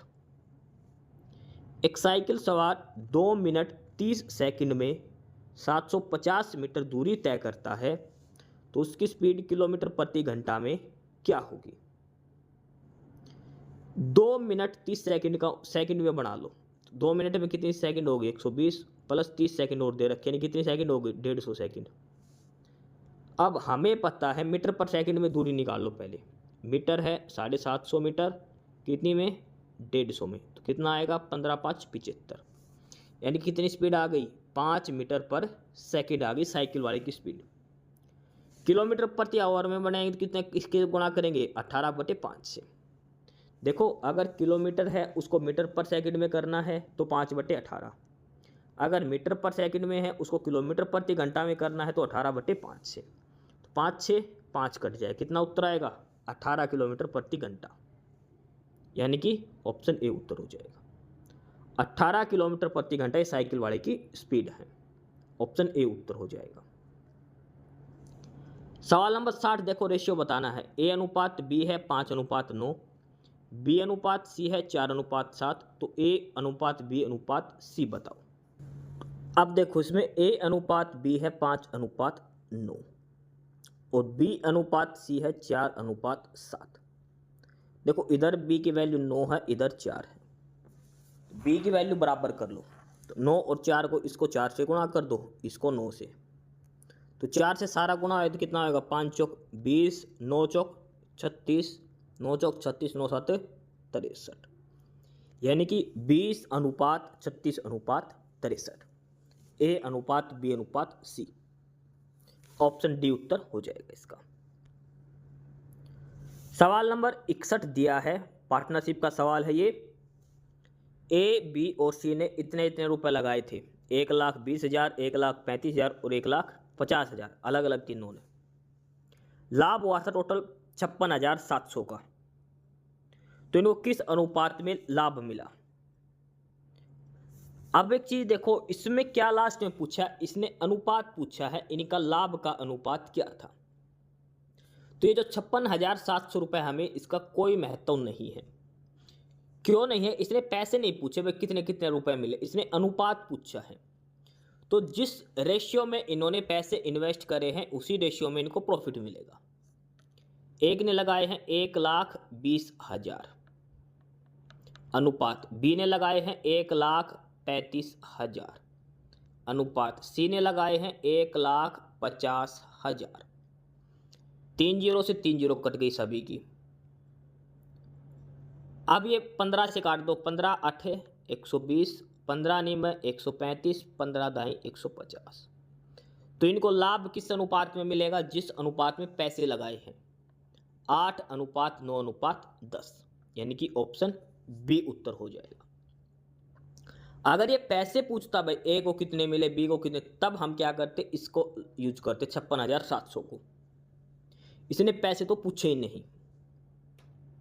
अगर पैसे पूछता तो कितना हो गया, 10 और 8 17, 8 और 9 17 और 10 27, 27 की वैल्यू हो जाती है 56,700। फिर जिसका भी मान पूछता वो हम निकाल देते। ए का लाभ पूछता तो 8 का मान निकालते, बी का पूछता तो 9 का मान निकालते, सी का पूछता तो 10 का मान निकालते। लेकिन इसने सिर्फ लाभ का अनुपात पूछा, तो जिस अनुपात में पैसे लगाए हैं उसको हमने अनुपात निकाल दिया, 8:9:10, ऑप्शन बी उत्तर हो जाएगा इसका। अगला है सवाल नंबर 62। इसमें दे दिया कि अगर √15 का मान है 3.88, तो √5/3 का मान बताओ। √5/3 दे दिया। अब 5 को अगर हम 15 बनाएं तो ऊपर भी 3 से गुणा, नीचे भी 3 से गुणा, तो अंदर क्या बन जाएगा, ऊपर √5 दिया 15, नीचे बनेगा 9।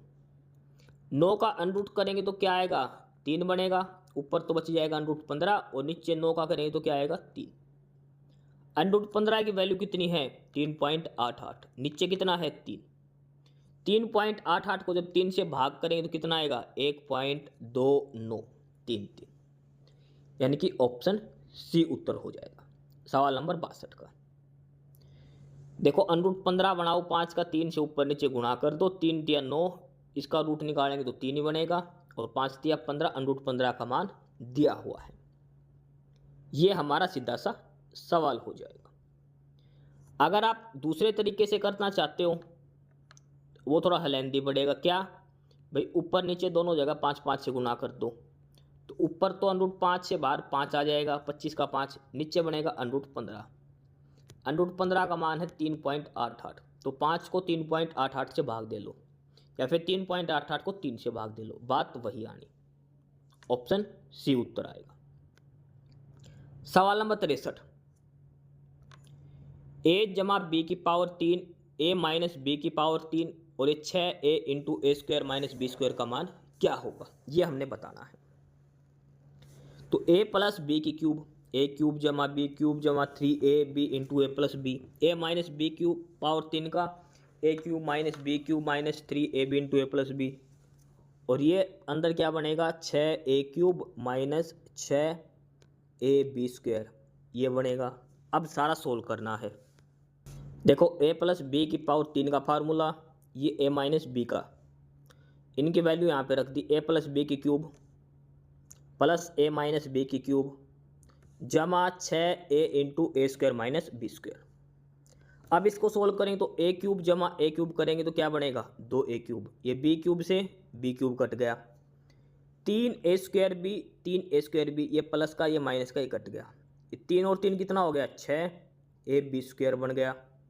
आगे क्या है 2a क्यूब है प्लस इसको सोल्व करेंगे तो 6a cube minus 6ab square, 6ab square ये प्लस का है, ये माइनस का ये कट जाएगा, 2a क्यूब जमा 6a क्यूब कितना बन गया 6 और 2 8a क्यूब।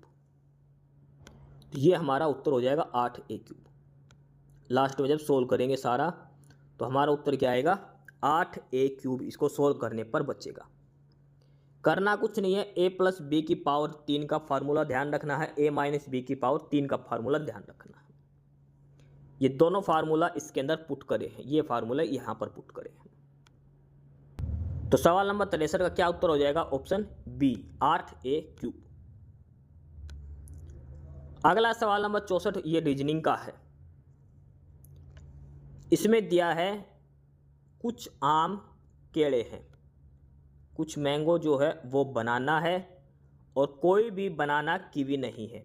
बनाना और कीवी के बीच में कोई रिलेशन नहीं दिया गया। अब क्या पूछा है सभी केले आम हैं, ऑल बनाना और मैंगो। देखो बनाना और मैंगो कुछ हिस्सा है, सभी का कुछ नहीं दिया गया, तो मतलब गलत है। कोई आम कीवी नहीं है, आम और कीवी के बारे में कोई रिलेशन नहीं दे रखा, तो ये भी गलत है। तो दोनों ही स्टेटमेंट इसके अंदर गलत हैं, यानी कि ऑप्शन डी नाइदर फॉलोज, दोनों ही गलत हैं। सवाल नंबर 65 देखो रीजनिंग का, काफी अच्छा सवाल है, सिटिंग अरेंजमेंट का सवाल है, आजकल ऐसे सवाल पेपर में आने लग गए। इसमें दिया है 7 व्यक्ति हैं A B C D E F और जी, एक पंक्ति में उत्तर की ओर मुंह करके बैठे हैं। ई के दाएं केवल एक व्यक्ति है, जी और ई के बीच में 3 है, ए और डी के बीच में भी 3 है, लेकिन कोई भी एक किनारे पर नहीं है। सी के ठीक दाएं और पड़ोस में एफ बैठा है। ए और बी के बीच में केवल एक आदमी बैठा है, तो सी के दाएं दूसरे स्थान पर कौन बैठा है ये बताना है। ठीक है, अब इसको इंग्लिश में देखो और अब सिटिंग अरेंजमेंट बनाते। 7 लोग बैठे हैं, देखो इसमें क्या है 7 लोग बैठे हैं, 1 2 3 4 5 6 7। जी जो है उसके राइट में सिर्फ ई के राइट में एक लोग बैठा है, नॉर्थ का मतलब ऊपर की तरफ ही ध्यान रखना, तो ई यहाँ बैठेगा, ई का राइट ये होगा, यहाँ पे कोई एक बैठा है। जी और ई के बीच में 3 लोग हैं, ई यहाँ पर है तो 3 का गैप दे के एक आएगा जी, आ गया। उसके बाद है ए और डी के बीच में भी 3 लोग बैठे हैं, ये लाइन छोड़ दो, neither of them is at end, ये लाइन छोड़ दो, ये आएगा जी और ई के लिए। ये लाइन जो है ये लाइन यहाँ पे आएगी ऊपर जी और ई के लिए।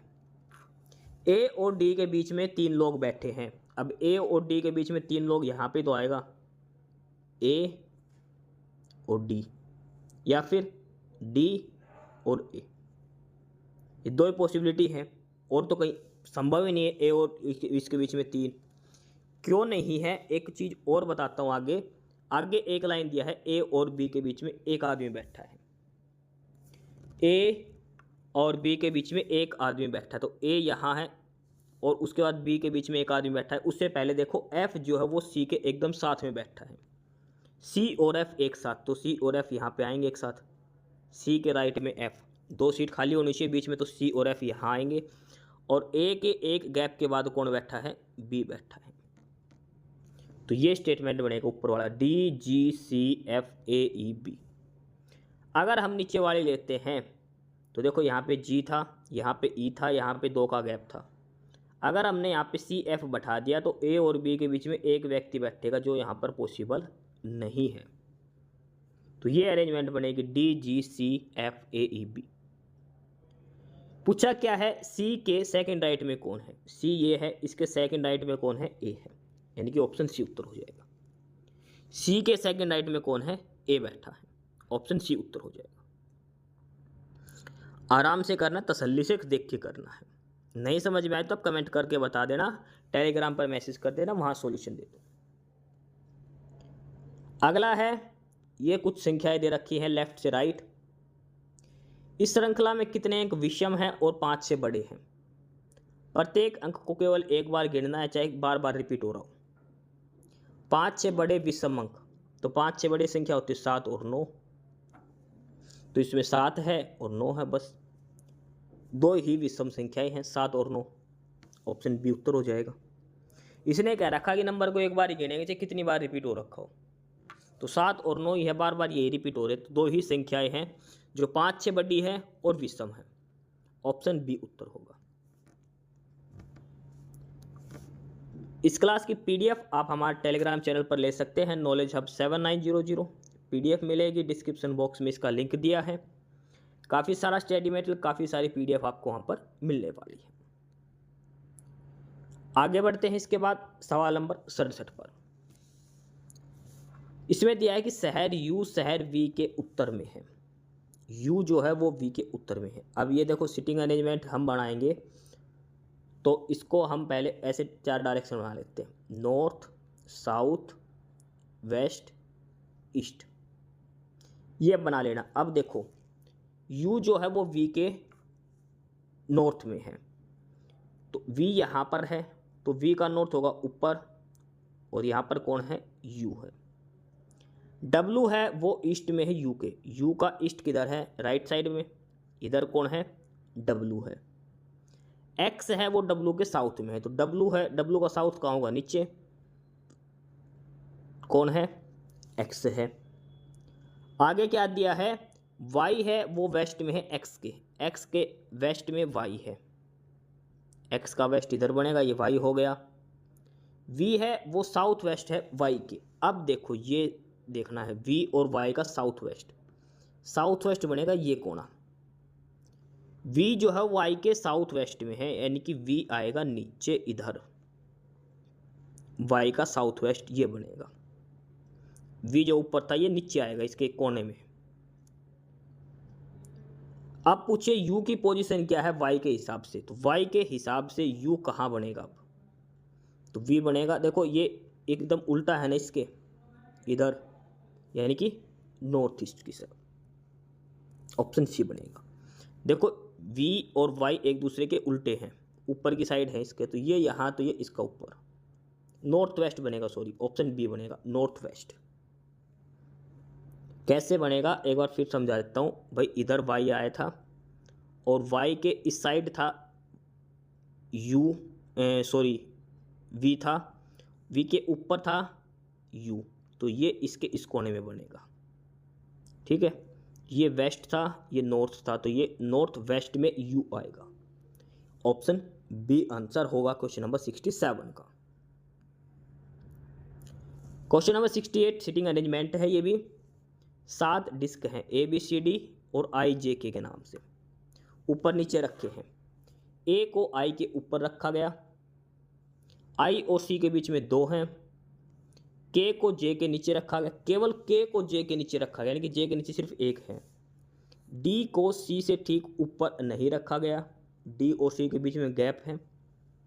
बी और के बीच में कितने डिस्क रखे गए हैं, ये सोल्व करना है हमने। अब देखो ए बी सी डी और आई जे के, only A is placed above I, यानी कि आई के ऊपर केवल ए रखा गया है। 2 हो गए, 3 4 5 6 7, ए के ऊपर आई। अगला है कि ओनली के इज प्लेस्ड बिलो जे, जे के नीचे सिर्फ के को रखा गया है, जे और इसके नीचे के, जे और के एकदम लास्ट में है दोनों, बीच में आएंगे 3 और आएंगे, 3 की जगह बच गई। 2 डिश रखी गई है आई और सी के बीच में। अब आई और सी के बीच में 2 है, आई यहाँ पर है, इसके बीच में 2 का गैप दे के क्या आ गया सी, आई का 2 का गैप दे के आ गया सी। अब 2 की जगह बच गई। डी है वो सी के एकदम ऊपर नहीं है, तो मतलब 1 का गैप दे के ऊपर डी है, तो क्या सीटिंग अरेंजमेंट बनेगी, ए आई डी, फिर बच गया कौन सा बी, फिर आएगा सी, फिर आएगा जे और फिर आएगा के। इसने पूछा बी और के बीच में कितने हैं, तो बी और के बीच में 2 हैं, सी और जे। बी और के बीच में 2 हैं, सी और के, सी और जे। तो ऑप्शन ए उत्तर हो जाएगा। 2 डिश रखी हैं बी और के बीच में। सवाल नंबर 69 देखो अगला 69 फैमिली रिलेशन का है। ए प्लस बी का अर्थ है, इनके प्लस का अर्थ है बहन, एट द रेट का अर्थ है भाई, माइनस का अर्थ है पत्नी और हैश का अर्थ है पिता। ये रिलेशन सोल्व करना है। देखो ओ एट द रेट पी का मतलब क्या है। ओ है वो भाई है पी का, ओ है वो पी का भाई है। पी ने बता रखा लड़का है लड़की है। पी प्लस टी का क्या अर्थ है, P is the sister of T, यानी कि पी बहन है किसकी, टी की, यानी कि तीनों बहन भाई है। हो गया ओ पी टी का। टी हैज जी, हैज का मतलब क्या है, टी जो है वो फादर है जी का, टी बाप है किसका, जी का, तो मतलब टी भी मेल हो गया। ये दोनों भाई है पी के, पी और टी तीनों बहन भाई है, पी बहन है और टी भाई है। जी का बाप है टी। जी और वी, जी और वी के बीच में एक निशान गायब है भाई, तो ओ का वी से रिलेशन बताना है। जी और वी के बीच में एक निशान गायब है माइनस का, जी और वी के बीच में माइनस का निशान है। देखो हमारा क्या था, ओ ये भाई है और पी है ये बहन है, टी है ये भाई है, टी का लड़का है जी, और जी माइनस वी का मतलब क्या है, जी है वाइफ है किसकी, वी की, जी वी की वाइफ है, मतलब ये इसकी बेटी है, टी की बेटी है जी, उसका हस्बैंड है। तो ओ क्या लगेगा, वी का, तो ओ क्या लगेगा, उसकी पत्नी के बाप का भाई, पत्नी के बाप का भाई, पत्नी के पिता का भाई, वी का, वी की पत्नी है जी, इसका पिता है टी, इसका भाई है ओ, तो वी का ओ क्या लगेगा, पत्नी के बाप का भाई। ऑप्शन ए उत्तर हो जाएगा, ऑप्शन ए उत्तर हो जाएगा सवाल नंबर 69 का। सवाल नंबर 70 दिया है, शुभम ए बिंदु से चलता है, फिर पश्चिम की ओर 10 किलोमीटर गाड़ी चलाता है, फिर दाएं मुड़ता 8 किलोमीटर, फिर दाएं मुड़ता 14 किलोमीटर, फिर दाएं मुड़ता है 12 किलोमीटर, फिर दाएं मुड़ता है 4 किलोमीटर और पी पर रुकता है। तो बिंदु पर दोबारा पहुंचने के लिए न्यूनतम दूरी बताओ और किस दिशा में चलना पड़ेगा। देखो ए से चला, सबसे पहले ऐसे डायरेक्शन बना लो, नॉर्थ साउथ वेस्ट ईस्ट। ए से चला पूर्व की 10 किलोमीटर वेस्ट, 10 किलोमीटर वेस्ट ए से चल दिया, फिर राइट मुड़ के 8 किलोमीटर, फिर राइट मुड़ के 14 किलोमीटर, भाई 10 से आगे निकलेगा 14, फिर राइट मुड़ के 12, तो ये 8 था ये 12 हो जाएगा, नीचे आ जाएगा, और फिर राइट मुड़कर 4, तो भाई ये 10 था, ये 4 इधर आएगा क्योंकि 14 पूरा था, तो एकदम इस बिंदु के सामने आ जाएगा इधर पी। तो ए और पी के बीच का गैप बताओ, तो ये 12 है टोटल, इधर इधर 8 है, तो 8 और ये 12 कितने का गैप हो गया, 4 का। कौन से पॉइंट में है, ए और पी के साउथ में, 4 किलोमीटर साउथ। ऑप्शन बी उत्तर हो जाएगा। सवाल नंबर 71 देखो, इस संख्या दे रखी है 5, 687, 652, 691, 287, 286। इसमें से संख्या अगर पूछे पहला अंक, तो पहला अंक आएगा 6, जैसे बता रखा है लेफ्ट साइड से हमने काउंट करना है। पहला अंक 6 है, दूसरा 8, तीसरा 7। जैसे संख्या 691 तो पहला अंक होगा 6, दूसरा अंक होगा 9, तीसरा अंक होगा 1। ये ध्यान रखना है, इसने क्लियर बोला है। ये काउंटिंग हम करेंगे तो लेफ्ट साइड से ही करेंगे, इकाई दहाई के हिसाब से नहीं करना। All operation should be perform from left to right. अब कहा कि सबसे बड़ी संख्या का दूसरा अंक, इसमें से सबसे बड़ी संख्या कौन सी है, 691, 691। इसका सबसे बड़ी संख्या का दूसरा अंक कितना है, 9। सबसे छोटी संख्या का तीसरा अंक, सबसे छोटी संख्या कितनी है, 286। इसका तीसरा अंक कितना है, 6। 9 और 6 का जोड़ क्या होगा, 9 और 6 कितना होगा, 15। ऑप्शन सी उत्तर होगा सवाल नंबर 71 का। जो स्टेटमेंट में दे रखी है वो बात लिखनी। सबसे बड़ी संख्या 691, उसका दूसरा नंबर लेना। सबसे छोटी है 286, उसका तीसरा नंबर लेना है। उनका जोड़ बताना है। 72 नंबर दे रखा है भाई, ये दे रखा है जो इसको हमने ऐसे लिखा, 3 अलग अलग तरीके से। लेक को ऐसे लिखा, तो सेम पैटर्न पर कौन सी वर्ड इनमें से लिखा गया है। देखो पहले सेम है, अब उसने क्या किया, जो सेकंड लास्ट है उसको आगे लिख दिया। इसमें भी सेकंड लास्ट को आगे लिख दिया, के है इसको आगे लिख दिया। तो अब इसमें से देखो सेकंड लास्ट ए को आगे कर दिया, बिल्कुल ये सही है। सेकंड लास्ट एल है, एल को आगे कर दिया, नहीं तो ये ऑप्शन हट गया। सेकंड लास्ट ई है, ई को आगे कर दिया, ये ऑप्शन भी हट गया। सेकंड लास्ट एन है, एन को आगे कर दिया, ये भी सही है। 2 ऑप्शन कट के 2 बच गए।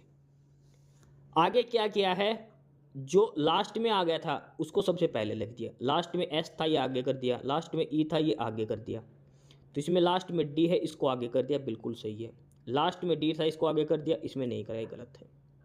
तो सेम पैटर्न पर कौन सा ऑप्शन है, ऑप्शन ए है। सेम लॉजिक पर पहले तो सेकंड लास्ट को आगे किया, फिर लास्ट वाले को आगे किया, ऑप्शन ए उत्तर आएगा।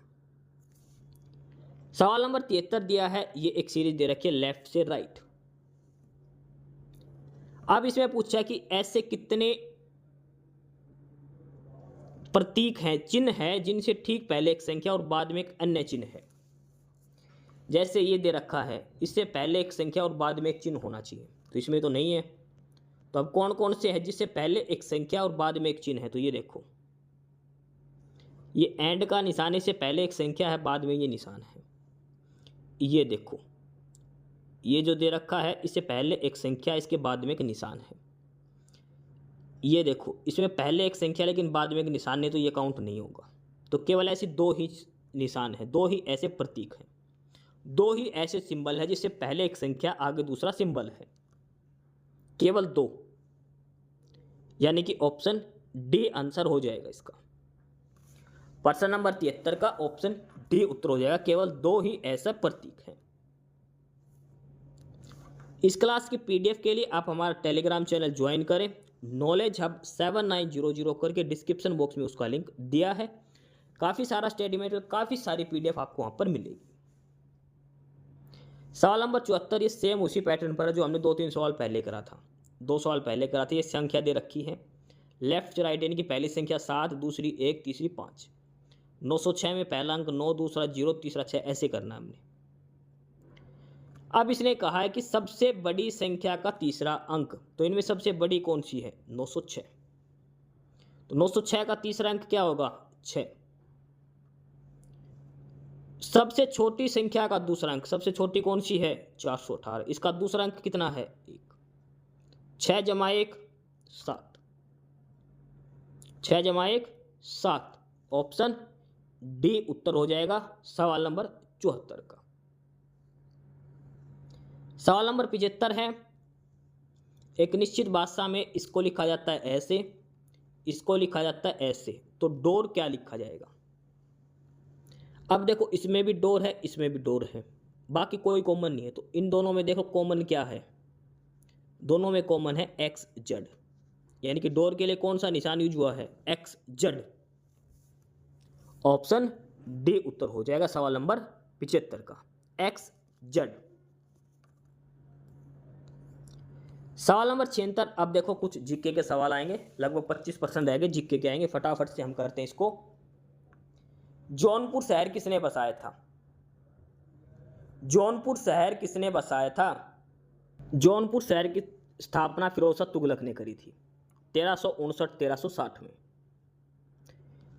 किसकी याद में, मोहम्मद बिन तुगलक की याद में। फिरोज शाह तुगलक का भाई था मोहम्मद बिन तुगलक, और मोहम्मद बिन तुगलक का असली नाम था जोना खां। तो जोना खां की याद में इसने जौनपुर शहर बसाया था। उत्तर प्रदेश में गोतमी नदी के तट पर है, ये गोमती नदी के तट पर है, ठीक है। मोहम्मद बिन तुगलक का जो असली नाम था जोना खां, उसके नाम पर जौनपुर शहर बसाया था फिरोज शाह तुगलक ने, गोमती नदी के तट पर, उत्तर प्रदेश के अंदर। तो इसका आंसर हो जाएगा option B, Firoz Shah Tughlaq. 73 number है, वर्ल्ड वॉच इंस्टीट्यूट कहाँ है। वर्ल्ड वॉच इंस्टीट्यूट, और यह है वाशिंगटन डीसी, वाशिंगटन डीसी। 1974 में इसकी स्थापना हुई थी, और 2017 में ये बंद भी हो चुका है। वर्ल्ड वॉच इंस्टीट्यूट 2017 में बंद हो चुका है, ध्यान रखना। प्रश्न नंबर 78 है कि जो एस्टीमेट कमेटी है इसमें कितने सदस्य होते हैं। एस्टीमेट कमेटी, प्राक्कलन समिति, तो इसमें 30 सदस्य होते हैं। 30 सदस्य होते हैं और सारे के सारे कहाँ से होते हैं, लोकसभा से होते हैं। एस्टीमेट कमेटी को मिनी लोकसभा भी कहा जाता है, ये ध्यान रखना। छोटी लोकसभा किसको कहा जाता है, प्राक्कलन समिति को। प्राक्कलन समिति को छोटी लोकसभा कहा जाता है। 30 सदस्य, 30 के 30 लोकसभा से होते हैं। 1 साल इनका कार्यकाल होता है। इनका काम होता है जो खर्चा पानी आता है लोकसभा का उसका कम से कम करा जाए, उसका एस्टीमेट ये बनाते हैं। ठीक है, लोकसभा का अध्यक्ष इनकी नियुक्ति करवाता है। 30 सदस्य होते हैं, सारे के सारे लोकसभा से होते हैं। इसका अध्यक्ष होता है, जिसकी सरकार होती है वही। 30 सदस्य सारे के सारे लोकसभा से होते हैं। इसको छोटी लोकसभा कहा जाता है, प्राक्कलन समिति को। ऑप्शन सी उत्तर होगा। प्रश्न नंबर 79 है कि समुद्र की जिस गहराई तक सूरज की किरणें पहुंचती है उसको क्या कहते हैं। भाई देखो, समुद्र है काफी गहरा, उसके अंदर सूरज की किरणें तलहटी तक तो जाएंगी नहीं। जहां तक सूरज की किरणें जाती है उसको क्या कहता है, उसको कहता है euphotic zone. Euphotic zone, option B answer होगा। मोस्ट इंपोर्टेंट क्वेश्चन है, क्वेश्चन नंबर 79, यूफोटिक जोन। प्रश्न नंबर 80 है कि भारत में पहली बार राष्ट्रीय आपात कब लगा। देखो, इंदिरा गांधी मत कर देना, ये लगा था नेहरू के टाइम पर, जवाहरलाल नेहरू के टाइम पर पहली बार आपातकाल लगा था। कब? अब देखो इसमें कि भारत में पहला राष्ट्रीय आपातकाल लगा था 26 अक्टूबर 1962 को, भारत चीन युद्ध के दौरान। ठीक है, 26 अक्टूबर 1962 को यह आपातकाल 26 अक्टूबर 1962 से 10 जनवरी 1968 तक लागू रहा। किस कारण? बाह्य आक्रमण, यानी कि भारत और चीन के युद्ध के समय। उस समय प्रधानमंत्री कौन था? जवाहरलाल नेहरू। 1962 में जब इमरजेंसी लगी तो प्राइम मिनिस्टर कौन थे? जवाहरलाल नेहरू। बाह्य आक्रमण के कारण। यद्यपि 1975 का आपातकाल की जो इंदिरा गांधी के समय है वो प्रसिद्ध है, लेकिन पहला आपातकाल 1962 में ही लगा था। तो इसका आंसर क्या हो जाएगा? 26 अक्टूबर 1962 को भारत चीन के युद्ध के कारण पहला आपातकाल लगाया गया था भारत के अंदर, इमरजेंसी। तो प्रश्न नंबर 80 का ऑप्शन बी उत्तर हो जाएगा, 26 अक्टूबर 1962, ऑप्शन बी। प्रश्न नंबर 81 है कि वॉन झील किस देश में है? लेक वॉन, और यह कहां पर? तुर्की के अंदर।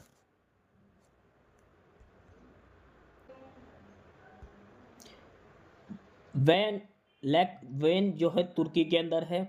तुर्की की सबसे बड़ी और मध्य पूर्व की दूसरी सबसे बड़ी झील है। ठीक है, ईरान के बॉर्डर पे है ये, तुर्की और ईरान के बॉर्डर पर है, अनातोलिया क्षेत्र के पास वॉन झील इसको कहा जाता है। कैसी है ये? सलाइन सोडा लेक है, खारे पानी की झील है ये।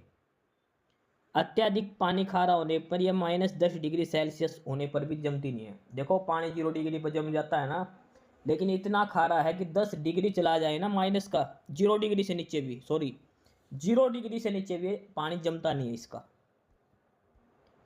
ठीक है, ये सारी चीज़ इसके बारे में बता रखी है। तुर्की देश के अंदर है ये, ईरान के बॉर्डर पर। तो प्रश्न नंबर 81 का ऑप्शन बी उत्तर हो जाएगा, टर्की। तुर्की देश कहते हैं इसको। कजाकिस्तान की राजधानी, तो कजाकिस्तान की राजधानी अस्ताना। पहले इसका नाम क्या था? नूर सुल्तान। नूर सुल्ताना इसका पहले नाम था। ठीक है, नूर सुल्ताना पहले इसका नाम था, बाद में नाम रख दिया अस्ताना 2022 से।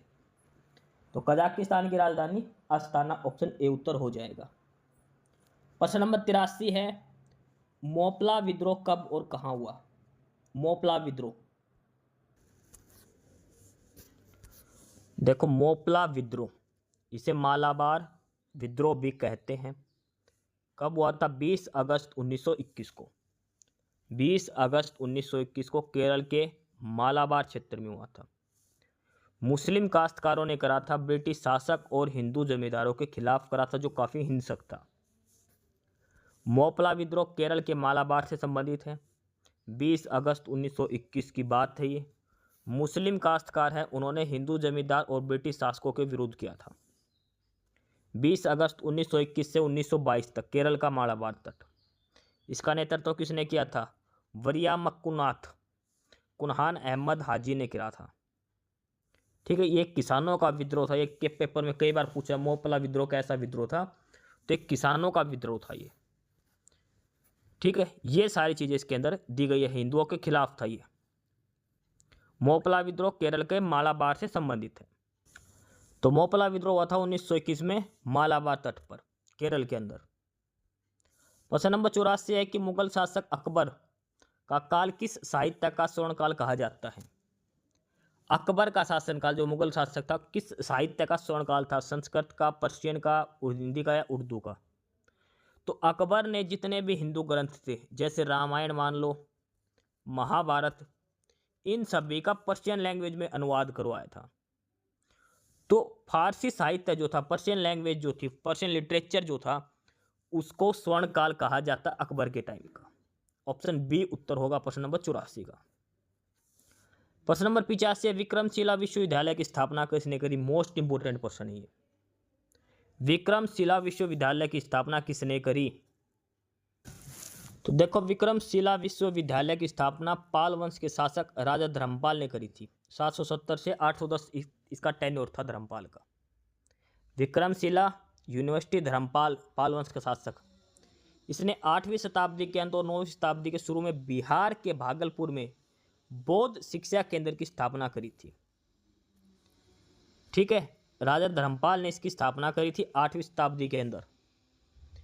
फिलहाल ये बिहार के भागलपुर जिले के अंदर है। राजा धर्मपाल की उपाधि विक्रमशील थी, इसके नाम पर इसका नाम विक्रमशिला पड़ा थे। ध्यान रखना, विक्रमशिला जो नाम रखा गया था यूनिवर्सिटी का, धर्मपाल को विक्रमशील की उपाधि प्राप्त थी और उसी के नाम पर इसका नाम विक्रमशिला यूनिवर्सिटी रखा गया था। ठीक है, जो बौद्ध धर्म का प्रसिद्ध शिक्षा केंद्र था। पहले नंबर पर नालंदा था, दूसरे नंबर पर विक्रमशिला था। इसके बाद इसको नेक्स्ट कर दिया था किसने? बख्तियार खिलजी ने। लगभग 1193 में बख्तियार खिलजी ने इसको नष्ट कर दिया था, तोड़ फोड़ दिया था। तो किसने बनाया था इसको? पाल वंश के शासक धर्मपाल ने 8वीं शताब्दी में बनाया था। बिहार के भागलपुर में है। तो प्रश्न नंबर 85 का ऑप्शन बी उत्तर हो जाएगा, धर्मपाल। प्रश्न नंबर 86 है कि उत्तरी अवंती की राजधानी क्या थी? अवंती, तो अवंती उत्तरी हिस्से की राजधानी थी उज्जैन। और दक्षिण की बात करें साउथ वाले की, उसकी राजधानी थी माहेशमती। बाहुबली फिल्म में जो सुना था ना, माहेशमती, वो राजधानी थी दक्षिण अवंती की। और उत्तरी अवंती की राजधानी क्या है? उज्जैन। ऑप्शन बी बाबा महाकाल वाली। क्वेश्चन नंबर 87 है कि गुप्त का वंश के शासनकाल में भारत पर किसका पहला आक्रमण हुआ?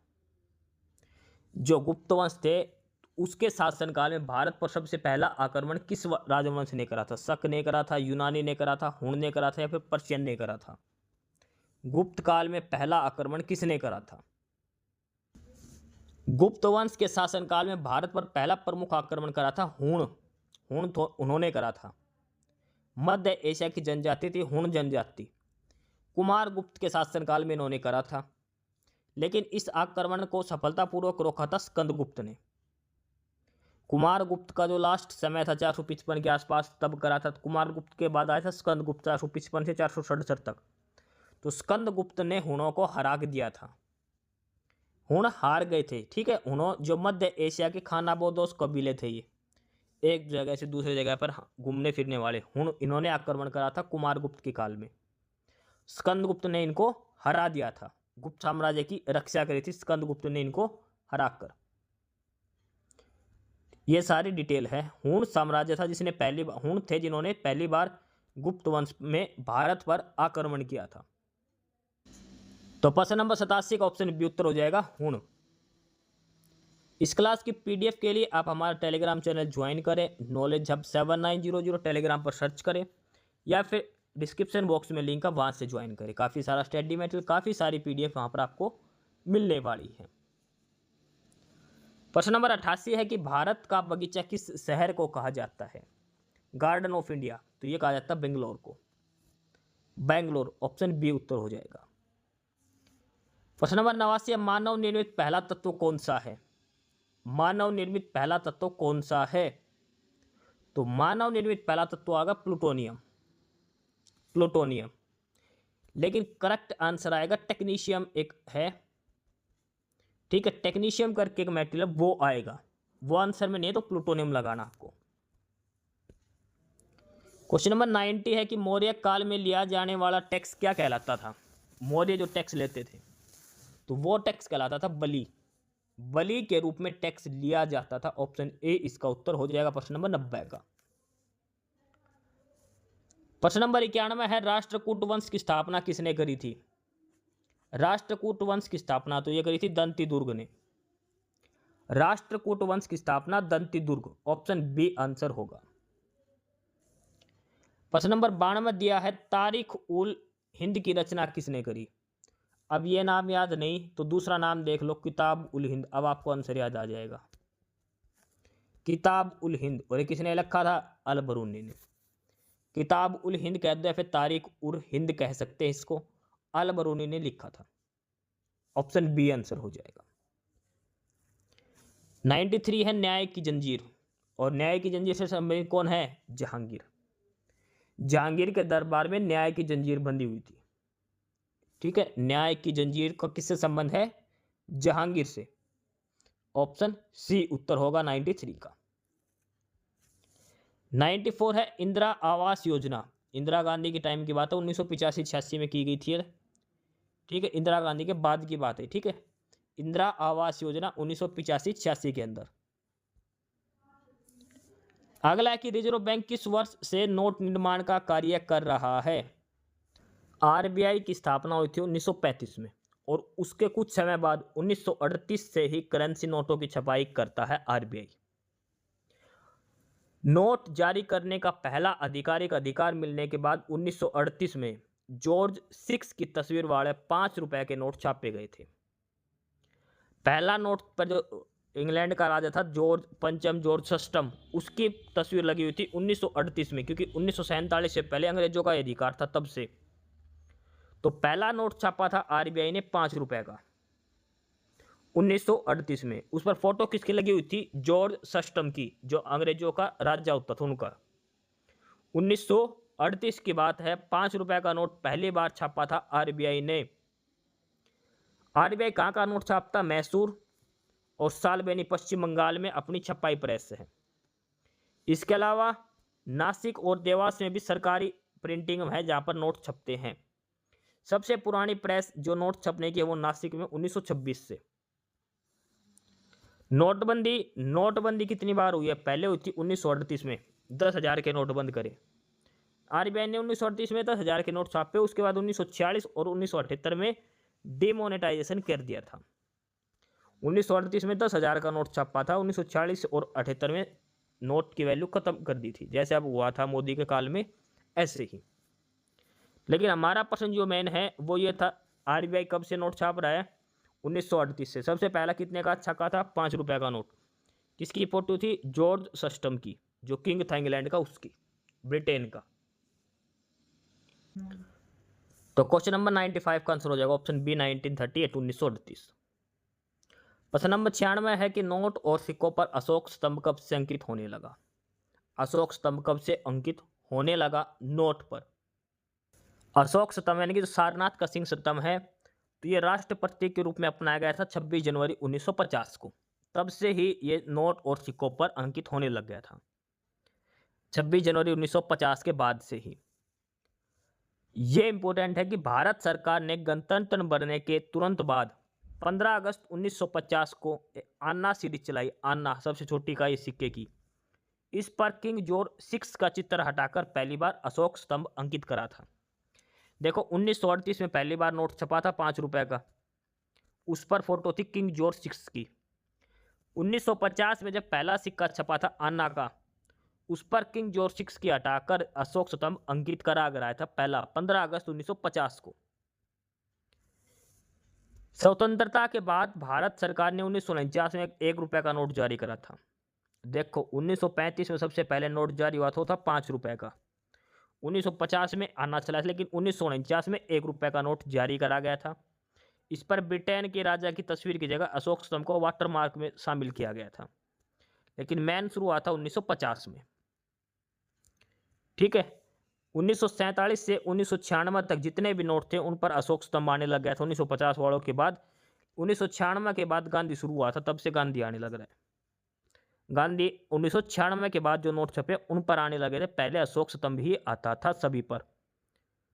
1 रुपए का नोट 1949 में आया था, 5 रुपए का 1935 में और 1938 में सॉरी, और आन्ना सीरीज आई थी 1950 में। किंग जॉर्ज का फोटो हटाकर यह छपाया गया था। तो प्रश्न नंबर 96 का ऑप्शन डी उत्तर हो जाएगा 1950। प्रश्न नंबर 97 है कि केंद्र सरकार को सबसे अधिक रिवेन्यू कहां से मिलता है? तो सबसे ज्यादा रिवेन्यू मिला भारत सरकार को डायरेक्ट टैक्स से। ऑप्शन ए आंसर हो जाएगा। प्रश्न नंबर 98 है सिक्योरिटी पेपर मिल कहाँ है? सिक्योरिटी पेपर मिल का क्या काम होता है भाई? ये जो नोट वगैरह छपते हैं ना, ये सारी इसका कागज वगैरह की प्रिंट करना वो, और ये है होशंगाबाद मध्य प्रदेश के अंदर। ऑप्शन सी आंसर हो जाएगा। प्रश्न नंबर 99 है कि प्रथम आंग्ला सिख युद्ध अंग्रेजों का और सिखों का युद्ध कब हुआ था? 1845-46 में। सिख हार गए थे, ये भी ध्यान रखना, अंग्रेज जीतते थे। इसके अंदर लाहौर की संधि हुई थी। लास्ट प्रश्न है कि बॉम्बे स्टॉक एक्सचेंज ये आया था 1875 के अंदर। ये सारे 100 प्रश्न थे आज के प्रैक्टिस सेट के अंदर। इस क्लास की पीडीएफ के लिए आपको डिस्क्रिप्शन बॉक्स में टेलीग्राम चैनल का लिंक मिलेगा, नॉलेज हब 7900 करके टेलीग्राम चैनल ज्वाइन करें। काफ़ी सारा स्टडी मटेरियल, काफ़ी सारी पीडीएफ मिलेगी। हमने मॉक टेस्ट की सीरीज चला रखी है और उसी क्रम में आज हमने प्रैक्टिस सेट नंबर कंप्लीट 100 प्रश्न के साथ 13 नंबर का प्रैक्टिस सेट आज हमने पूरा करा है। डिटेल में सारे क्वेश्चन आपको करवाए हैं। पीडीएफ के लिए आप हमारा टेलीग्राम चैनल ज्वाइन करें। एग्जाम रिलेटेड इन्फॉर्मेशन के लिए यूट्यूब पर साइल अपडेट्स को सब्सक्राइब करें। अगली क्लास में अगले मॉक टेस्ट के साथ मिलेंगे। कोई क्वेरी हो तो आप कमेंट बॉक्स में बता सकते हैं, टेलीग्राम पर मैसेज कर सकते हैं। एस्पिरेंट्स, यही था आज की इस वीडियो में आपके लिए। ठीक है, और बाकी अगर कुछ नहीं समझ में आया या कुछ पूछना हो या फिर किसी स्पेसिफिक टॉपिक पे पूछना हो, वीडियो बनवानी हो, तो आप कमेंट बॉक्स में कमेंट कर सकते हैं। ठीक है, बाकी आप हमारा चैनल नॉलेज हब को सब्सक्राइब ज़रूर करें, अपने फ्रेंड्स को रिकमेंड करें और वीडियो को लाइक करें, शेयर करिए, जुड़े रहिए हमारे साथ। मिलते रहेंगे आपके साथ रोज़ रोज़ नए कंटेंट के साथ, नई अपडेट्स के साथ। ठीक है, और चैनल को शेयर ज़रूर करें अपने फ्रेंड्स के साथ। एक बार फिर से जो एस्पिरेंट्स, जो कैंडिडेट्स नए हैं, वो चैनल को सब्सक्राइब ज़रूर करें अपने चैनल नॉलेज हब। ठीक है, मिलते हैं नई अपडेट्स के साथ, तब तक के लिए बाय।